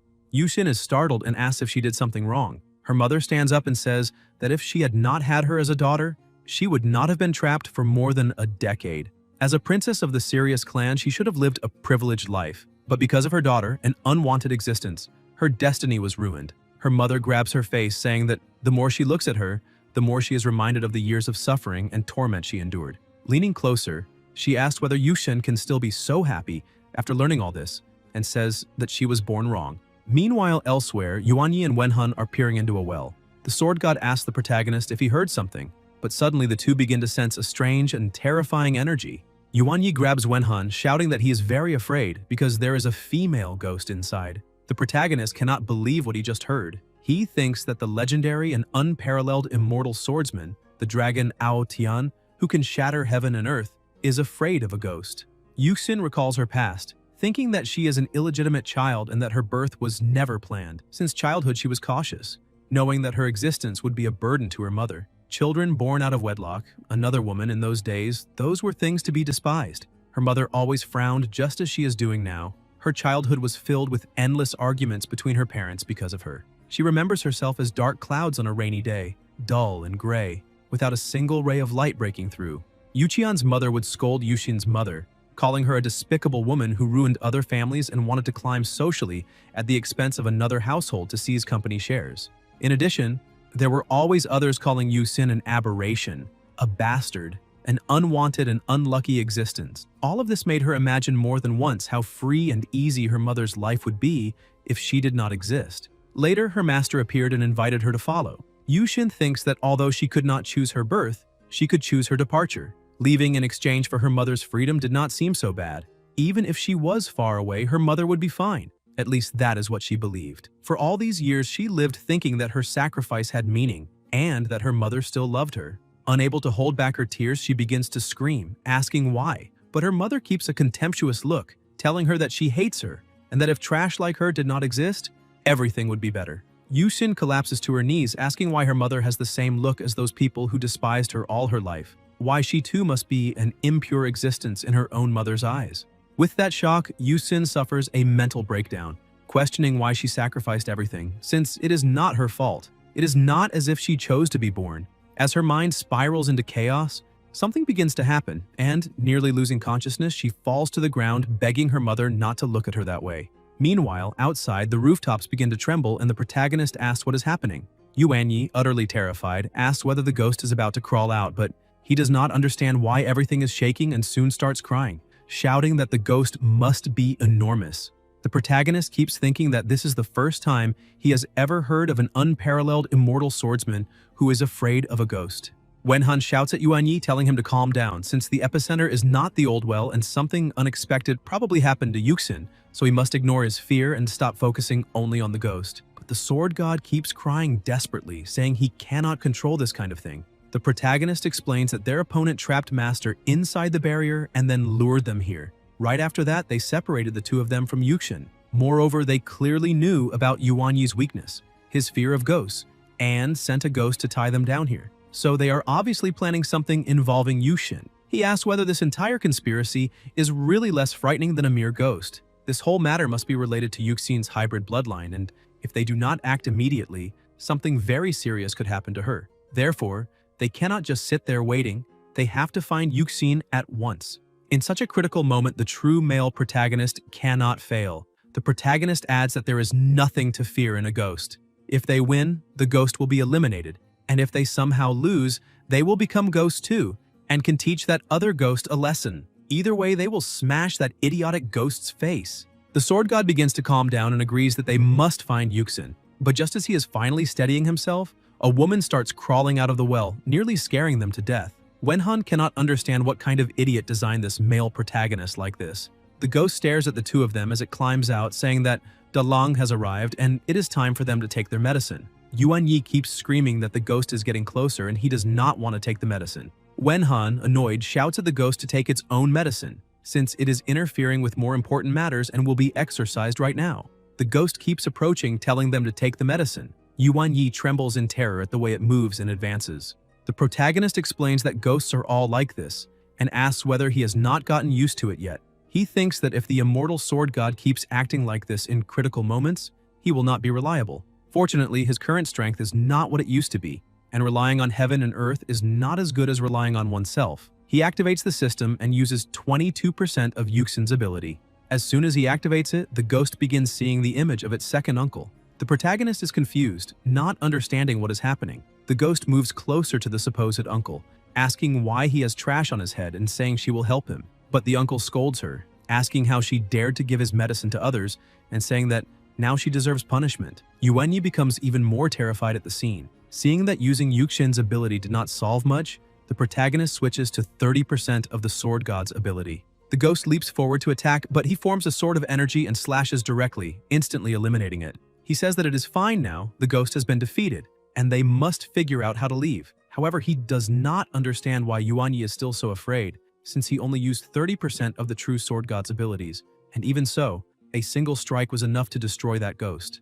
Even after the ghost is defeated, Yuanyi says he still cannot move and must be cursed because he is completely terrified, thinking another ghost might jump out at any moment. The protagonist tells him not to say things like that because bad words attract bad things, but it is too late. More ghosts begin crawling out of the well. This time, an extremely large number of ghosts appears before them. Wenhan is stunned, asking what kind of mental pollution this is, and when he looks back, he sees that Yuanyi is completely unable to fight. Seeing no other choice, he asks the system to use 30% of the sword god protagonist's passive aura ability. The ghosts start moving closer, but instead of attacking directly, they circle around the two of them. Wenhan mutters that this is troublesome, like a sea of ghost tactic. With so many ghosts surrounding them on all sides, Yuanyi falls into total despair and is unable to do anything at all. Wenhan realizes that this time they are truly in a difficult situation. Even using 30% of the sword god's abilities, his basic endurance is not enough to handle that many ghosts. And even with the immortal swordsman himself present, the protagonist feels he put the cart before the horse by not using his strongest trump card. He thinks he needs to respect other people's abilities and let go of his caretaker complex. It is enough that he exists in his own life, and now his senior brother disciple is acting like a mere janitor with no power at all. So how can he possibly handle this under such circumstances? Suddenly an idea comes to him. Calmly, he asks Yuanyi who he finds more frightening, Master or those ghosts. The sword god is confused and asks what he is getting at.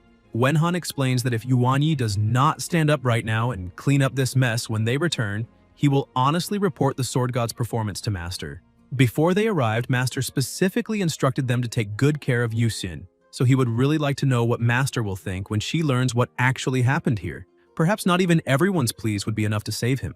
To overcome fear, a person needs an even greater fear. Yuanyi stands up and says he understands the situation. Since failure is no longer an option for him, with a single motion, he completely destroys all the ghosts around him. The protagonist is so impressed that he thinks if he could activate 100% of Yuanyi's abilities, he would become a demigod, capable of crossing mountains and rivers with a single strike. Yuanyi takes a deep breath and says the initial battle is over, and the protagonist is astonished. But the sword god has not truly overcome his fear. He only faced it because he had no choice. With tears in his eyes and his body trembling, he tells the protagonist that ghosts are genuinely terrifying.